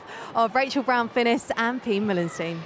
Thank you very much, Kelly. Yes, Liverpool making a change, and the change will be Shanice van der Sanden making way for Missy Bow-Cairns ahead of this second half. We heard a little bit of the analysis at half-time, Rachel, about what Liverpool need to do to come out, but Matt Beard making the change at half-time for Missy Bow-Cairns. What do you make of that? Well, it'd be interesting to see if it's a change in formation, because as Farah said, Missy Bow-Cairns is the midfielder, and you brought off Shanice van der Sanden, who is a natural outlet. Her speed that she's got, put her down the middle, and you can pump balls over as and when you need to relieve pressure at the back for Liverpool. So that is not an option.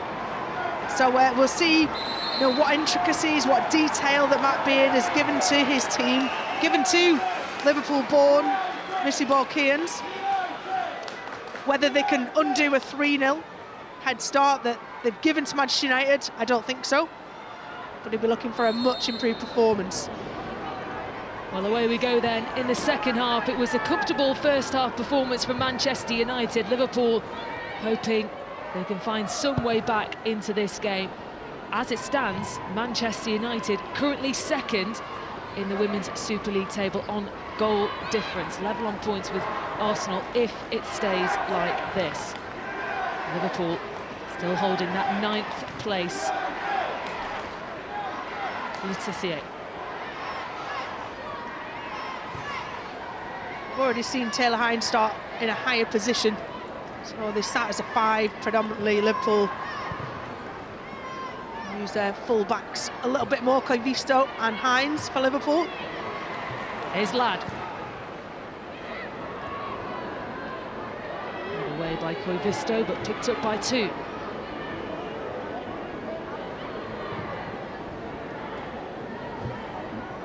Russo.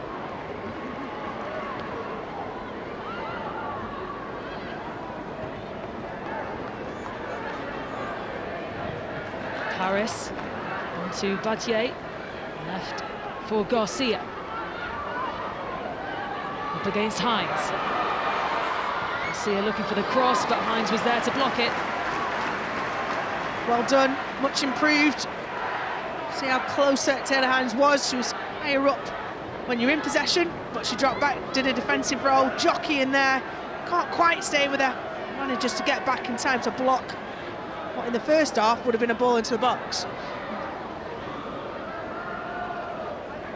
Well, Lucy Garcia's come in and really had to come off the bench most games, with Leah Galton and Nikita Paris occupying the 2 wide positions of that front 3. She'll have today, she'll see as a real opportunity.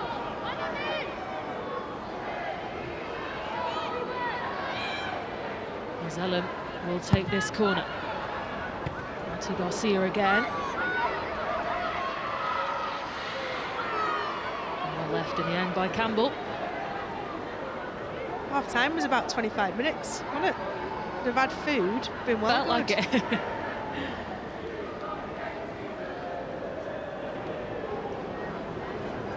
We're hearing it was actually 17 minutes. Do you like an exaggeration?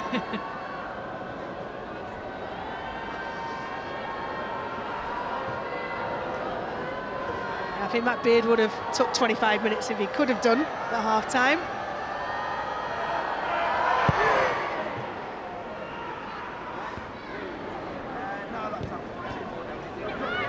There's Holland. They were looking for Daniels, but Letizia able to guide it to Earps. Zellum being put under pressure. On was coming in. That's already a million times better than the first half. Told you like an exaggeration, but you know the pressure from the front 2, Jana Daniels and Mel Lawley, and then from midfield, Missy Borkians, who's just come on, dispossesses Katie Zellum, who then in a scramble fouls Missy Borkians. You can see they've got a little bit of fire in them, Liverpool, finally, not allowing Liverpool the luxury and time to be able to play out as and when they wanted. Kerry Holland it was who sniffed that opportunity to dispossess Katie Zellum. Well, Katie Zellum was shown a yellow card for that challenge onto Kerry Holland, so an opportunity for Liverpool early on in this second half.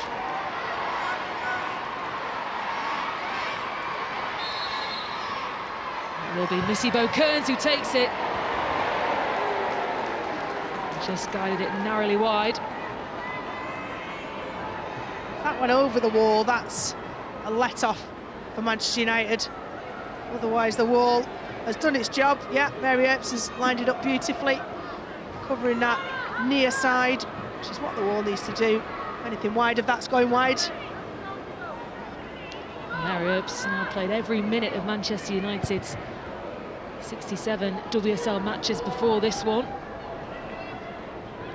He's the only Manchester United player to play in every Women's Super League game. Much, much better again. You can see Liverpool on the front foot. Holland.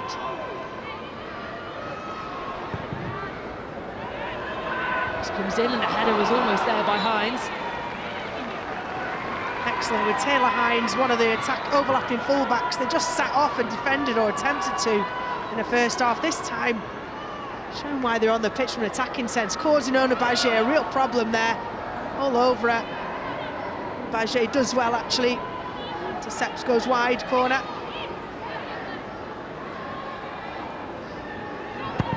Campbell again with the delivery. Punched away by Earps.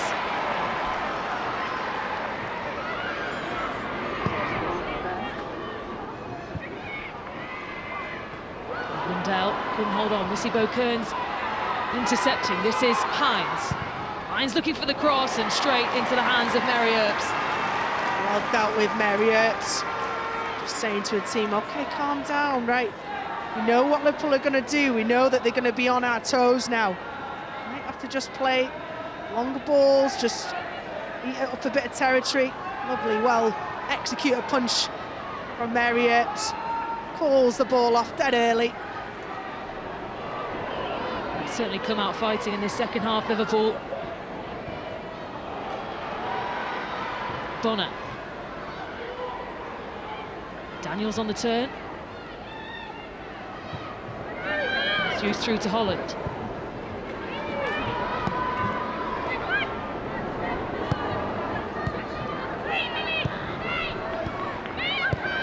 Tell you what, as a player, when you come out and you've been told to execute a game in a certain way, to play on the front foot, to start sniffing and ratting around players, not giving them any time. You know, one player does it, another player does it, and everyone starts to have a huge sense of belief. We felt there was none of that in the first half. Well, Fahrenheit mentioned about someone putting a tackle in.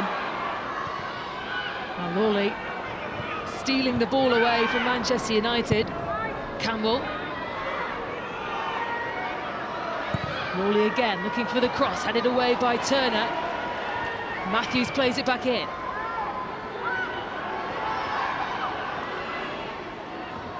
Bonner. Into Missy Kearns, tried to go on the turn, but Zellem in the way, and then as Paris tried to come away from it, the referee spotted a foul. That was like a tripwire. She went flying in, didn't she? Accept the yellow card, Gemma Bonner. Great little touch away from Nikita Paris. But you know, I'm all right with that. This is how Liverpool have set up in this second half. Didn't have a single sniff at tackle like that, Liverpool, in the first half. That's what Matt Beard will have expected coming out. Tackles, pressure, no easy possession of the ball. He'll be fine with that tackle.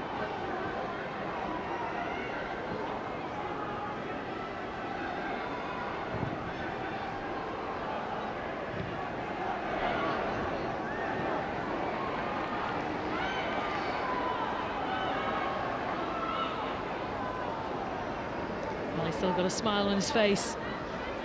Matt Beard.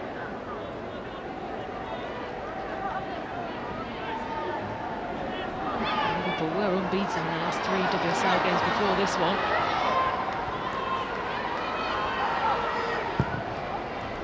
And the last one against West Ham. Alessia Russo still down for Manchester United after that challenge. She's holding her elbow.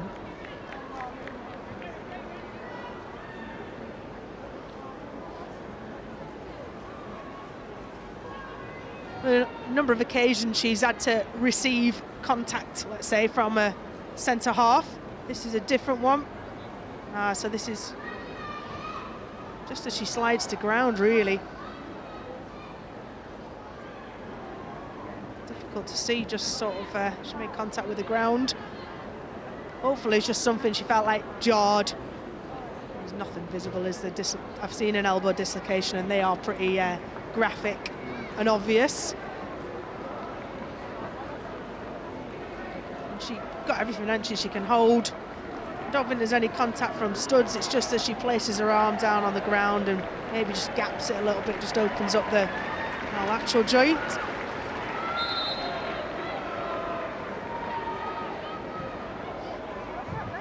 It's a dragging arm, isn't it? She's fine though. Russo okay to continue.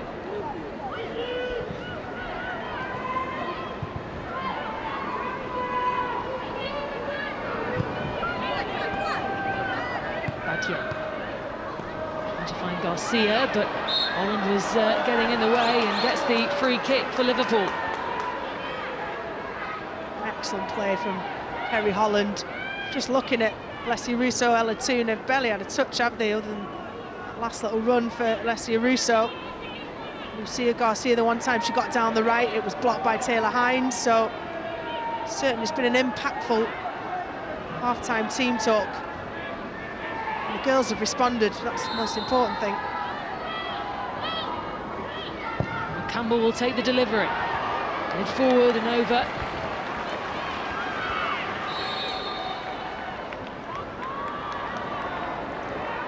Given his offside. Yeah, flag is up. Okay. It's a good defensive header from Nikita Paris, I think it was initially. Yeah. Good call from the assistant.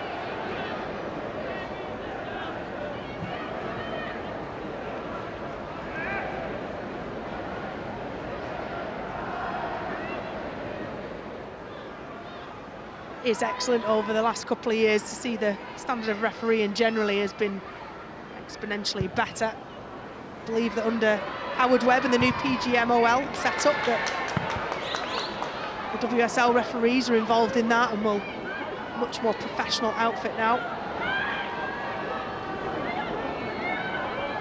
Kirsty Dowell, the referee this afternoon. Lawley.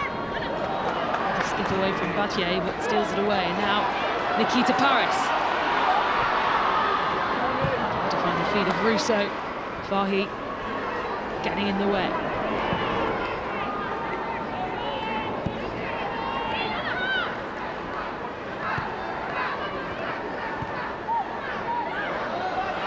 Toon. Campbell. Now Hines. He getting it away from Russo. With a powerful pass back, really, that to Rachel Laws. Rather that, have a bit of zip on it than it trail towards you and let the forwards have a little sniff of it, so no problems with that.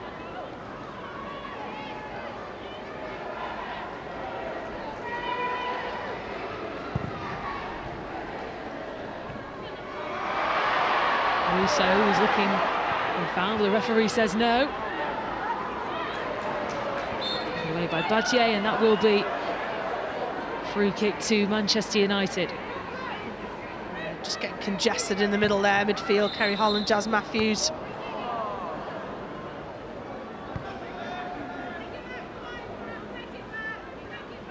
Tell you what, Alessia Russo will feel the contact from Fahy on 3, 4, 5 occasions, certainly bundled into the back of it. Here is Russo. Paris. Skips away. Pass to Battier. Journey forward, but Bonner was there, and now Holland. Zellum.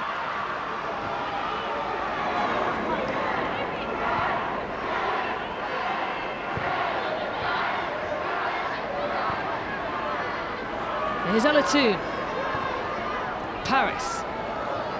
The flag is up though. I wouldn't be surprised for Mark Skinner to looking to make substitutions.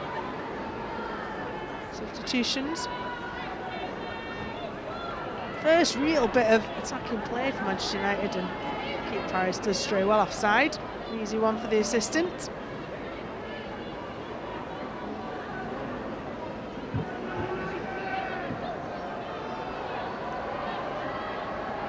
It certainly has been a stronger performance in the second half from Liverpool from what we saw in the first half. When you watch this back, they'll be hugely disappointed with how easy they made it for Manchester United. Just gifted them possession of the ball. When they were in possession, they just sat off, let them play around them. There was no intensity to the game at all. No zip, no real kind of grit inside, wanting to lay something on Manchester United, and it showed. And 3-0 was a fair result. You know, they were fortunate it was only 3-0. Yeah, much better showing so far in this second half.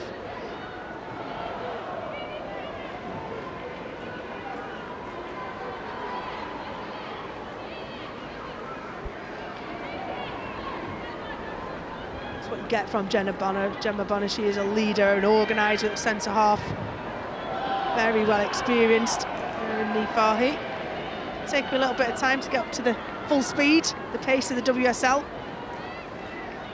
which is the athleticism of the NWSL. Different, very much a different league here, the intensity. Battier gets away from Holland. 2. Striding forward, looking for Garcia. This is Russo. Back to Ladd. Now Battier.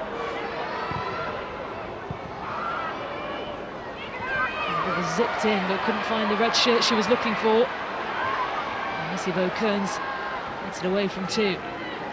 It's really well defended, actually. Megan Campbell coming really narrow with Nifai, and Gemma Bonner just making it difficult centrally for Ella Toon and Alessia Russo.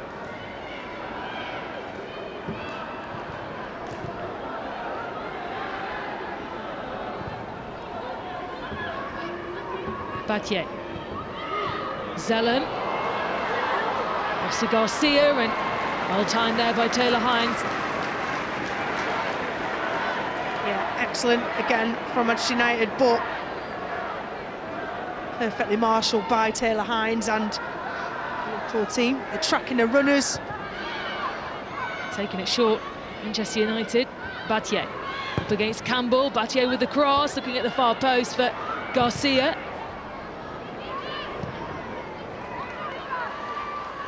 Battier. Battier again goes down low with the tennis. There it is. Bundled in.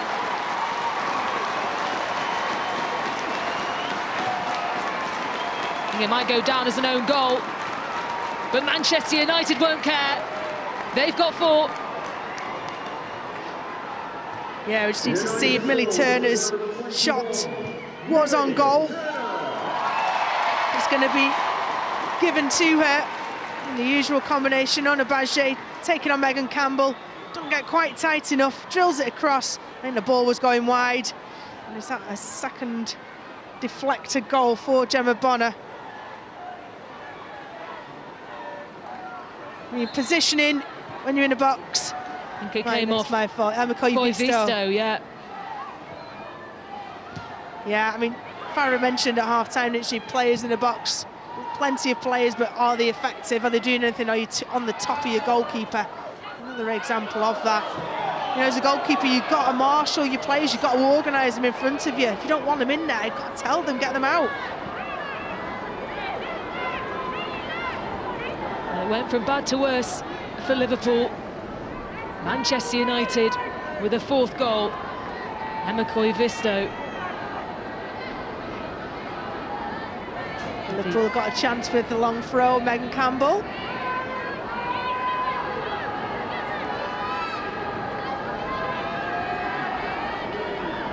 With the throw. Lawley to put it into danger, not held by Earps. Back in it goes. I see Bo Kearns on the follow-up. Ref's blown for Jana Daniels' challenge on Mary Earps, but right. We've seen the long throw and how effective that can be in football. Well, here comes another change for Liverpool, and it will be a Liverpool debut for the new signing, Sophie Lundgaard, who signed from Fortuna Høring on the 10th of January. She replaces Taylor Hines. Yeah, much improved performance from Taylor Hines on the start of the second half. First half is one to really analyse and learn from.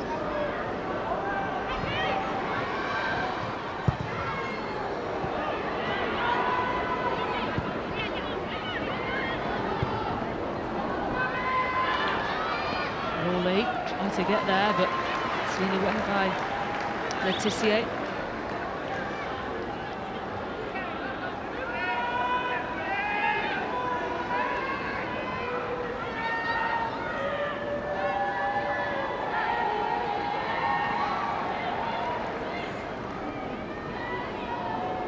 Well, plenty in attendance here at Leigh Sports Village. 7,666, which is an attendance record for a women's game here at Leigh Sports Village.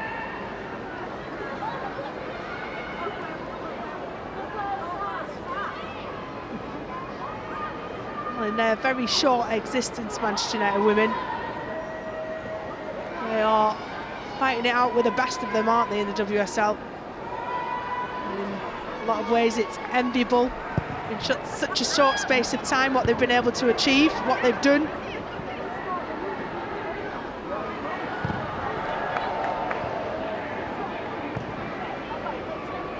Here's Paris.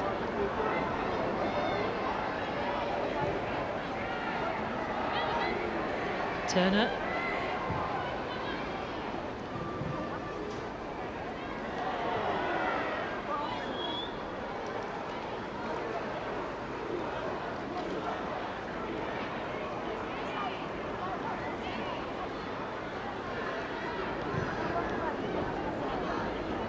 Two.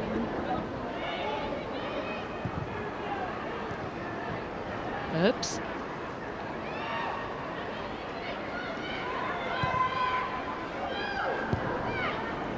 4-0 now, Manchester United. Job was already done really at half-time, but it is now Mark Skinner. We'll be starting to think about Champions League football next season. What squad depth will need to look like for that to be successful, to compete in that. You know, we've seen Emma Hayes and other managers recognise, either after having been through it and been coming up short, or ahead of it, he will need to add to his squad, Mark Skinner, next season. A team, a club that is finding out with the very, very best. It's exciting to be a Manchester United women's fan right now.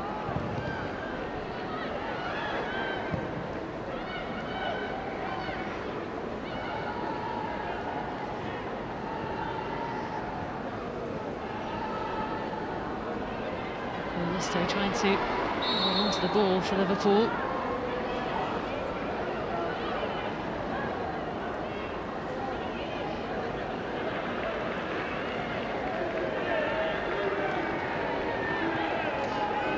Manchester United ready to make a couple of changes. Before they can do that, though, Liverpool will take this free kick.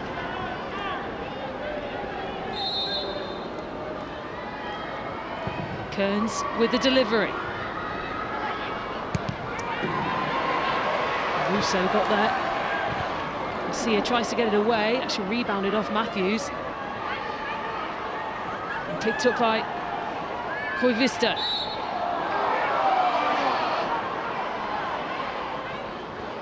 Well done, Liverpool, excellent. Good hustling, really good ball in from Missy Kearns. Caused all kinds of problems, dealt actually ultimately very well with Manchester United. Delivery so far have been really good since she's come on.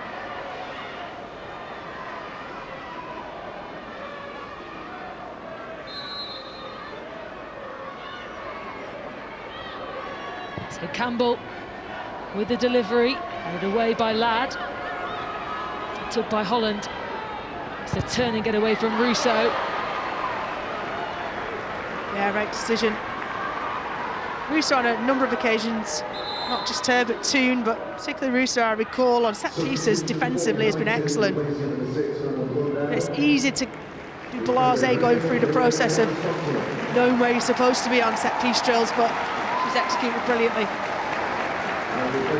Well, here come the double change for Manchester United. Anna Blundell makes way for Maria Thorisdottir. Well, it's Lucia Garcia, who scored the opening goal for Manchester United, is replaced by Martha Thomas. She was electric, wasn't she, in the first half? The link-up play between Ona Bajé and Lucia Garcia just undid anything that Liverpool could do. They pinned Taylor Hines right back and just flow after flow of attack. Out and out number 9 coming on for Martha Thomas.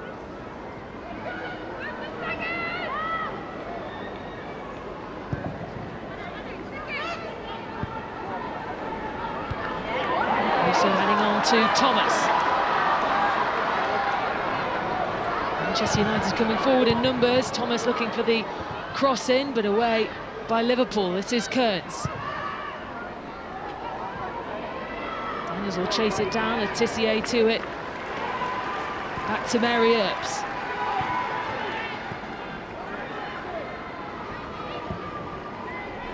It's important for Manchester United, being in games like this, important for Manchester United to stay true to what they do. Mary Earps and her back line will be absolutely desperate and convinced that they can keep a clean sheet, and they should do in a game like this.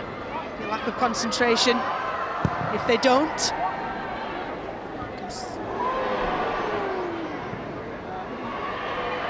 Aristotle. 2. Looking to place it across for Thomas!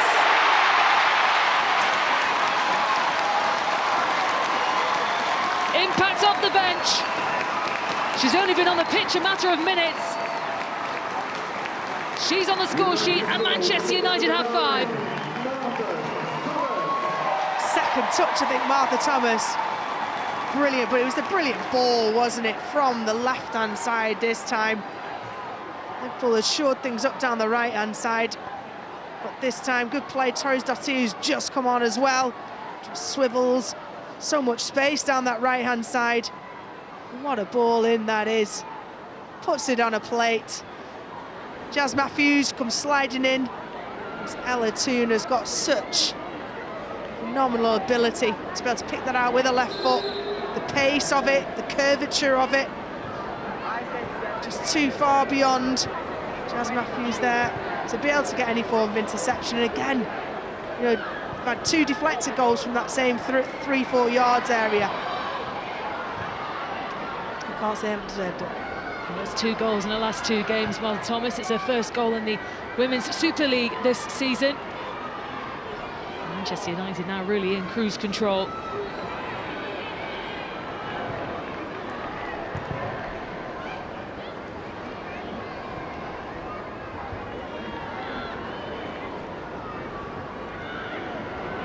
Manchester United do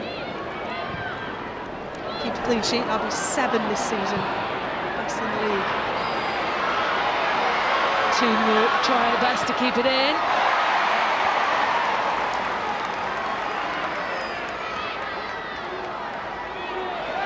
Toone with a bit of trickery. Runs into Coy Visto and just allowed Holland to get it away for Liverpool.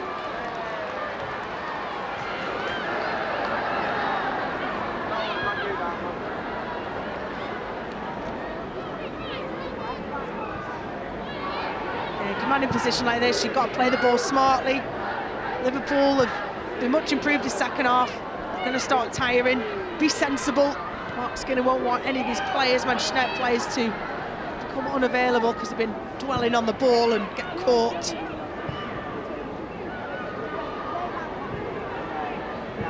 It's dotted to Toone.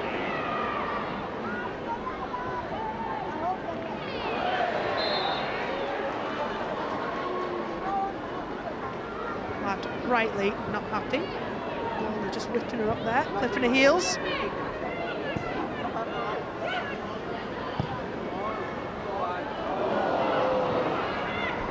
Holland. Hands it straight to Zellum. Toone. Behind Paris. Fahy forward. Difficult, isn't it? Because Mallory on the ball there, inside her own half, looked up, no one forward. There's an outlet.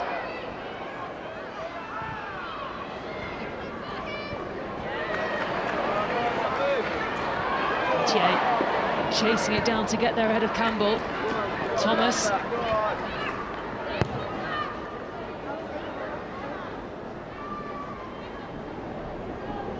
The energy that it takes to press like Liverpool did when they come out in this second half.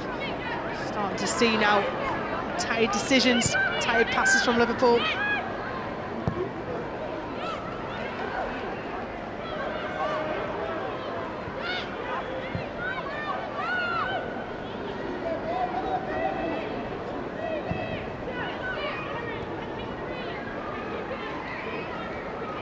Letitia. Now Turner.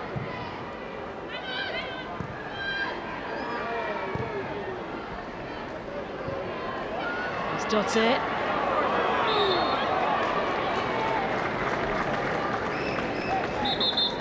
Good feet from Torres Dottir coming on. Another couple of changes for Manchester United. Nikita Paris makes way for Adriana Leon.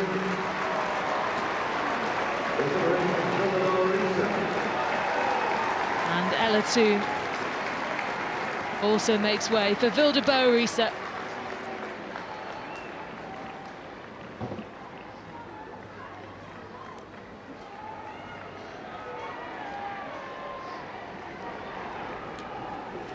Like for like, really, with regards to positions and how the players play. Anytime you bring on Adriana Leon, you know she's going to bring direct pace, a bit like Shanice van der Sanden for Liverpool, that type of winger. Scored a couple though in the training camp in Malta. So Gemma Bonner's made way for Leanne Rowe. Rachel Furness comes on in place of Jana Daniels. Bonner's reintroduction to the Women's Super League was probably not how she dreamt it last night, but got to take heart from a much improved start to the second half and build on that.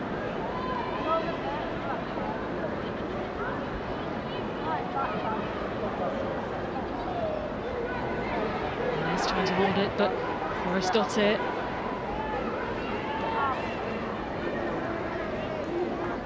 Gemma Bonner back in the WSL. Perhaps not her second debut she would have hoped for.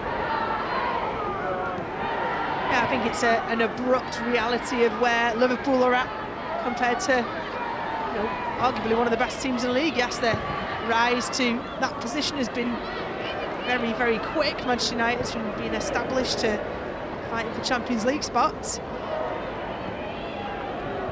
But it's good to see her back. Russo.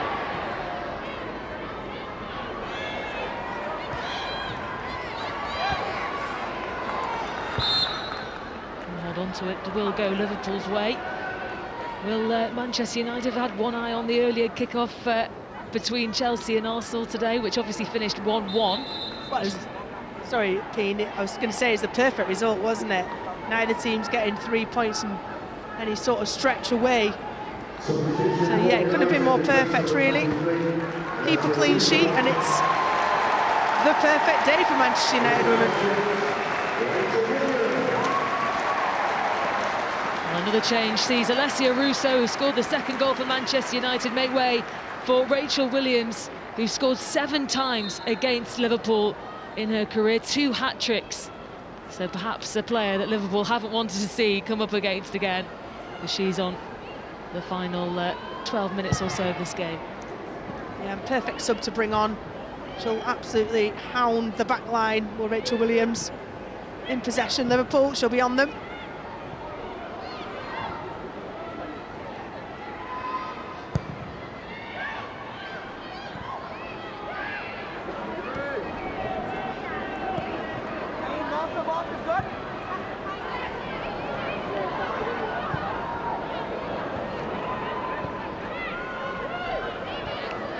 Kearns.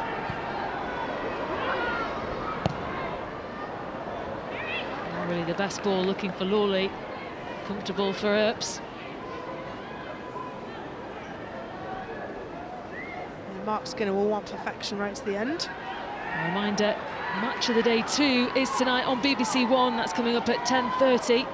And then straight after that is the Women's Football Show. That's tonight at 11:35 p.m. also on BBC One. I'm sure this will be one that Mark Skinner will be tuning into. Me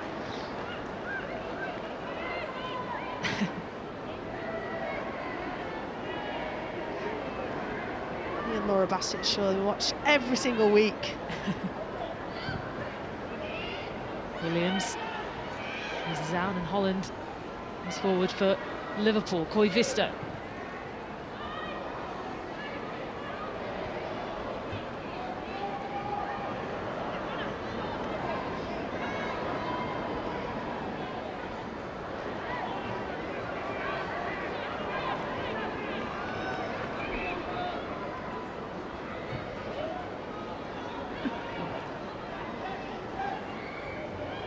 Zeller. For Adriana Leon.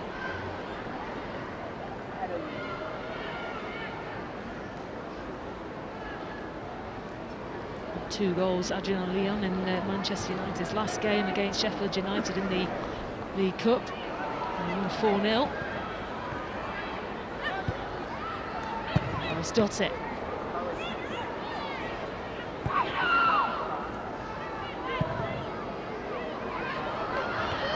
Thomas back into early Ladd. Thomas stays down and Ladd takes on the strike.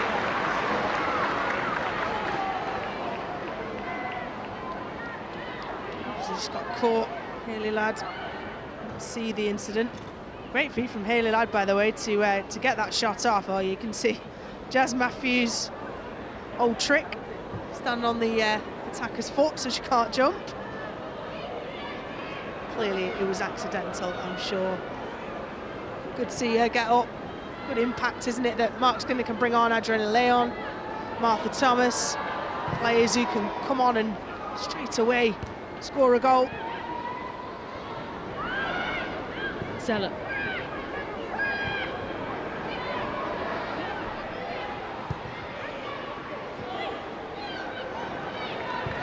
Dottie forward to Borisa. Now Williams. The attendance this afternoon, which is a new record for the League Sports Village, is 7,666.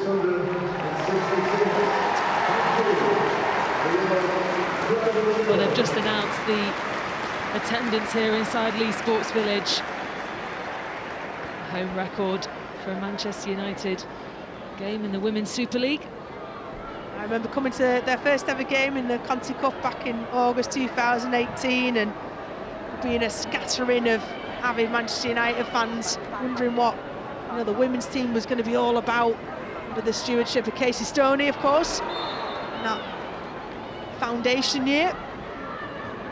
But where we are now, full stadiums, of course, off the back of a wonderful summer, which this stadium particularly hosted a number of those games. The appetite for women's football has never, ever been better.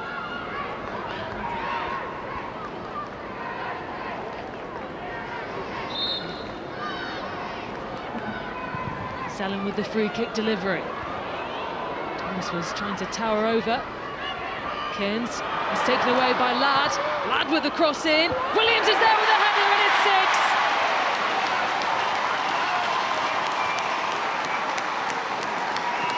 6. Manchester United caused more pain for Liverpool. And Rachel Williams with the 6th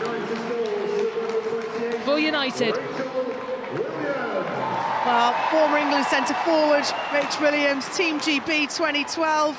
She's got the pedigree, she's had her injuries, but she gets one chance. It's partially cleared. Here needs to hold it, doesn't she, Mr. Kearns? Stabbed into the box by an impressive Hayley Ladd. And again, that area, 3-4 yards out. Goalkeeper on top of defenders, nobody deals with it. Rachel Williams adjusts her feet brilliantly to power up and finish that. It wasn't on a plate, she had to work for it, Rachel Williams. Fired home, and she's still got goals in her.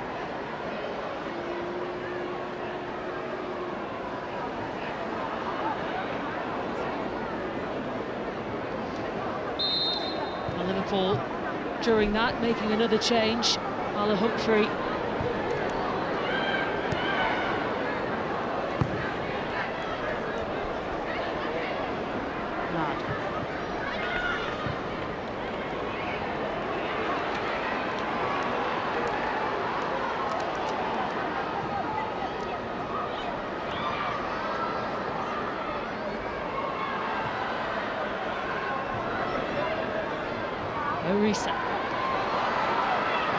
Doris Dottie looking to lift it for Adriana Leon, but couldn't quite get there in a way. With Campbell, Battier plays it back in. Williams will try again. And just lifts it over.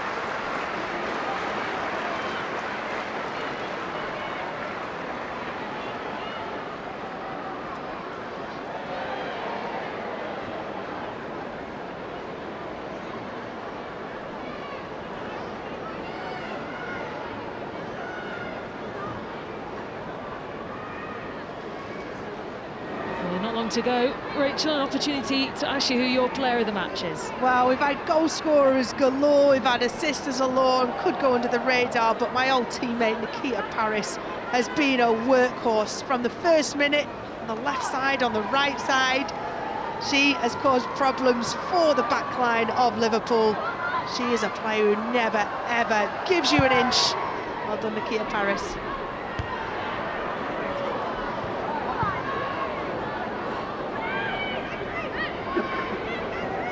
This victory for Manchester United does mean they are second in the Women's Super League table. They're joint level on points with Arsenal, but they go down to third, Arsenal, on goal difference. Manchester United with this big 6-0 victory. You're talking about it, Rachel, how important goal difference will be. Manchester United finding themselves second. It's only what they've deserved as well, Pete. You know, their performances, particularly this season, they've made things look easy. You know, just simple 20-30 yard passes. They are easy, but if you don't concentrate, they can bobble, they can be not have the right pace on them, they can let teams back into games. They have been watertight. You know, every pass has been sharp. The thought process has been sharp. Players have come on and wanted to make an impact. They took pride in the defence.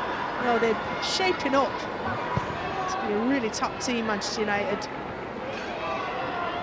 It doesn't get much easier for Liverpool. They've got Chelsea as their next game in the Women's Super League. They've got Chelsea again after that at the end of January, so facing Chelsea twice. That second one coming in the FA Cup. Now Manchester United have got Reading and then Sunderland at the end of January, also in the FA Cup as well. Yeah, what Liverpool have done though, they got points on the board early on in the season. We said that at the beginning of the game, and they have to take some heart, albeit they've conceded 3 so far in the second half as well. The performance in that opening 20-25 minutes is something they'll want to replicate. They know they can do it, and when you've done it, you've just got to bring it. Leon. Whistle away past Robe.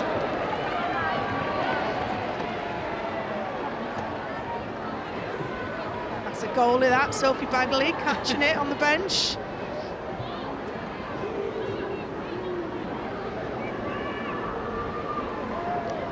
What does a scoreline like this do for a team like Manchester United? It continues with that momentum, doesn't it? Because it's hard when you've had a month out, no fixtures, you've had a training camp. Thomas to put it back, but blocked away by Fahy. And then Campbell.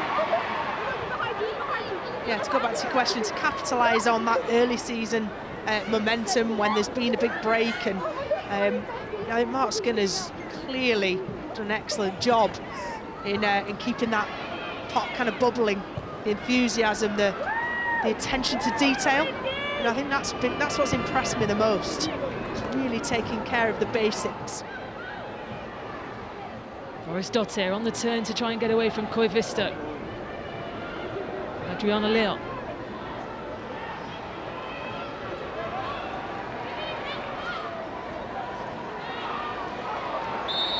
If I was Manchester United now, I'd be disappointed this season if he didn't come away with silverware.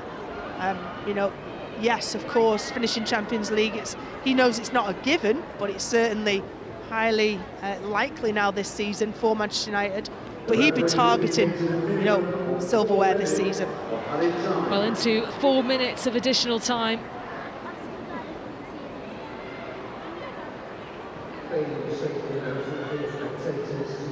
Silverware is something that the likes of Alessia Russo and Ella Toon like, something they'll get used to in their fledgling careers. And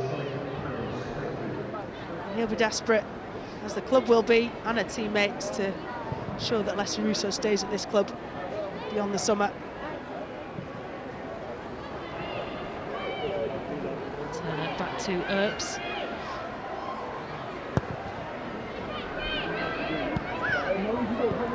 And there certainly will be lessons learned for Liverpool after this defeat. A club who have won the WSL before, twice under Matt Beard back in 2013 and 2014. Do you see them getting back to the team that they were all those years ago? Completely different era, Peen. You know, we're talking now a fully professional league. We're talking that every single team bar one in the top division is partnered with a men's Premier League team and is 100% under the wing of that men's Premier League team as well. You know, whether today Liverpool needed that as an eye-opener as to how far off they are, I'm not sure, because I think it's been pretty apparent so far this season as well. But I think what it will do is stoke the fire for discussions to make things better at Liverpool.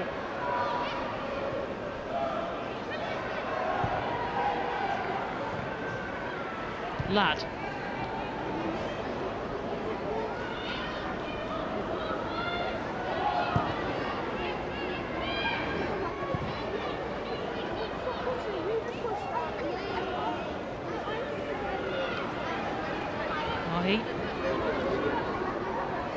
Thibaut Kearns to place it across to Furness. Hayley Ladd and Katie Zellum have been exceptional as well in the midfield for United. Leon.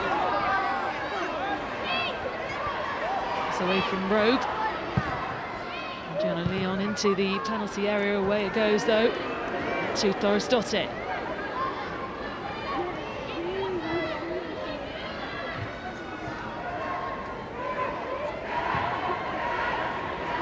Manchester United being very professional about seeing this game out. Possession, zipping the ball around. Until Lona Baggio does that. But they seem a very well drilled team, very organised, very technically excellent team. There's no cracks. I wouldn't want to play Man United if I was any team in the WSL right now.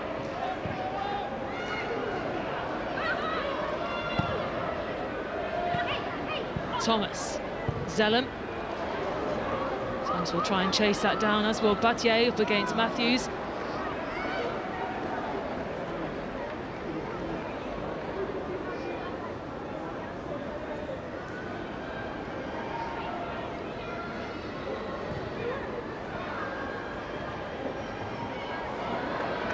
Zellum. Tries to get it past Williams. Thorisdottir was urged to shoot and replies it wasn't far off. Has she scored this season, Thorisdottir? I'm not sure. No goals this season. Another one. But deflected wide. Great little touch. I mean, plenty of space to work with. Eventually closed down somewhat by Liverpool defender. Thorisdottir moved from Chelsea. Wasn't getting a lot of playing time. Came to Manchester United. Played immediately, but then it's competition. Starting on the bench more often than not. Corner blocked straight away by Campbell, and that will be that. A huge cheer ringing out here at Leigh Sports Village. Manchester United with a comfortable 6-0 victory against Liverpool. And a big 3 points collected for the home side, who move up into second in the Women's Super League table, ahead of Arsenal on goal difference. 3 goals in the first half. Lucia Gossi, Alessia Russo, Hayley Ladd, all on the score sheet in the opening 45.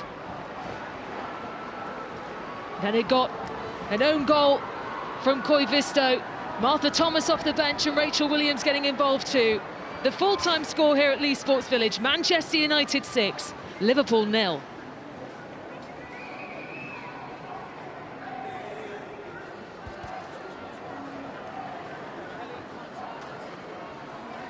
Well, the biggest win of the season for Manchester United against Liverpool. And as Peen was saying, a massive win in terms of the title race. We're seeing these scenes now, quite muted celebrations considering what we've just seen, Farah. That was a big win. Really big win and a really professional performance from Man United. I think once they got that early goal, they really kicked on from that. And, you know, I think that they'll be just as happy coming away with a clean sheet than they are of scoring 6 goals. But, you know, this title race might come down to goal difference, and Manchester United will know that, and they'll be wanting to get as many goals as they can. This was a really good performance this afternoon by United. Well, I can't make Manchester United fans wait any longer. Let's take a look at what this means for the Barclays Women's Super League. You are up to second, going above Arsenal after they dropped points in that 1-1 draw with Chelsea earlier. Manchester United now just 3 points behind the leaders Chelsea with a game in hand. Let's now get some reaction from the United camp. Nikita Paris is with Joe Curry. Well, Nikita, right from the very beginning, United were straight out of the blocks, kept that intensity going all the way through to the end. How much did you enjoy that performance, though? Yeah, it was a great performance. You know, we showed our quality on the ball. You know, the pitch isn't the best today, but we showed how much quality we've got, and you know, it's a great win, 6-0. You can't complain. No, I suspect you can't complain after that. After that result, though, Manchester United up to second in the table on goal difference. What does that say about this club and where the title race is at? Yeah, it says a lot about the club, you know, the ambition, where we want to go. We knew coming in this year what the recruitment we was going to do, and Mark even talked about future recruitment. But the team we've got now, the energy, the enthusiasm, the youthfulness, and also the experience is what will make us have a good, this season, a good run. Well, Nikita, you are the Barclays Player of the Match. Congratulations on your award and on the performance today. There we go. Thank you very much. Cheers. Well, Nikita Paris there was player of the match, and Farah, that was something you were saying throughout the match. If Rachel Brown-Finnis doesn't pick Nikita Paris, something is wrong. Yeah, I thought she really impacted the game down the left-hand side. It's not on a more natural side, but what she was able to do was use her pace, and she actually cut in quite a lot, which made it really, really difficult for defenders to defend the right side of her. So I thought she did that really well, and I thought she was impactful, as I mentioned, down this left-hand side in the absence of Leah Golton. What was the standout from a United perspective for you this afternoon, Siobhan? Well, as a former goalkeeper, I've got to go clean sheet, haven't I? But no, 6 goals and a clean sheet, a number of various different goal scorers, being able to get so many players onto the pitch. I think made 5 substitutes in total. When you've got a big squad like that, you want to keep them happy. You want to rotate it around. You want to give them the opportunity to get out there and show what they can do. And Mark Skinner was able to do all of that in 190 minutes. Yeah, I'm sure Mark Skinner will be very happy indeed. And a cherry on the cake for him as well is the fact that 2 substitutes came off the bench and scored the 5th and 6th goals. Firstly, this from Martha Thomas. What did you make of this, Siobhan? It's a brilliant finish, but I think it's all in the delivery from the wide area. It's a fantastically weighted ball. And Martha Thomas, she'd just come onto the pitch. She hadn't been on for very long. Sometimes it takes a bit of time to get in. She got it perfectly. And then the 6th, this delivery is just sublime. You'd love to have that delivery. When you've got Rachel Williams in that 6-yard box, pick out a cross like that and it is going to end up right in the back of the net. I think this is what's so good about Rachel Williams. We saw last season at Tottenham Hotspurs, you know, how many goals she can score given the chance, and she comes on, she didn't have long to play. I think she came on for the last 10 minutes, but she keeps herself alive because this actually comes from a second phase and it gets cleared. She stays alive in the box, and it's a fantastic delivery from Ladd and an even better header. Is this a statement win from United this afternoon, Farah? Because they'll have known that Arsenal and Chelsea were playing earlier. They'll have known the opportunity that was there for them today. I think it's what they've done all season. I think they've really kicked on from last season. I think the performance against Arsenal earlier in the season when they beat them away from home, I think that's just given them a different confidence and belief within the squad, and they've really kicked on from that, and they're scoring lots of goals. They've actually scored more goals than both Arsenal and Chelsea, and as I mentioned, it could come down to that at the end of the season. And they've got different goal scorers, different players. They're without Leah Galton today, but other players can score. It seems that there isn't just one star in this United team. There definitely isn't. It's a squad performance, and I think that's the difference this season from last, is the number of players that they've got that they can call upon. If there's a big injury, it doesn't hit them too hard because they've got such depth within the squad to be able to perform, and they're not throwing games away and points away at the very last minutes of matches, which is what they did last season at times. The January transfer window is open, Farah, as the United players just walk behind us here. Mark Skinner and his team applauding the crowd. So many fans, over 7,000 inside here today. They certainly enjoyed themselves. But looking at the title race and the transfer window that I just mentioned, Jonas Eidevall said today they need a striker without Miedemar and Mead available. Do any of the other 2 teams in that title race need to strengthen? I don't think so. I actually think Man United, most of their work in the summer, I think strengthening their back line like they did in May Letizia, I think that's a fantastic signing. And their front line, they've got so many options to pick from. Bringing Rachel Williams in, you know, I think that certainly adds to it, and it makes the players around them know they have to perform. When you've got players, if you look over your shoulder, knowing that someone can come in at any point and take your place, it makes you perform week in, week out. So I think Man United's business was done in the summer. I think Chelsea may add to their squad because they have more games to play in with the Champions League. But yeah, I think their work's been done. Maybe Arsenal with the injuries they need to strengthen. As neutrals, this title race is absolutely gripping, isn't it? I know you two have both got kind of a various hat in the scenario, of course. But which way do you see this one going? It's so finely poised, isn't it? I think if you'd have asked me before today, I think I'd have said Chelsea would have too much and would be too strong for other teams with their depth. But now, who knows? It's completely up in the air. It is, and that's exactly how we like it. Don't forget, you can watch all the highlights on the Women's Football Show tonight. My thanks to Farah and to Siobhan for joining me. And thanks to you at home for watching. A big win for Manchester United. What a title race we have. See you next time. Bye-bye.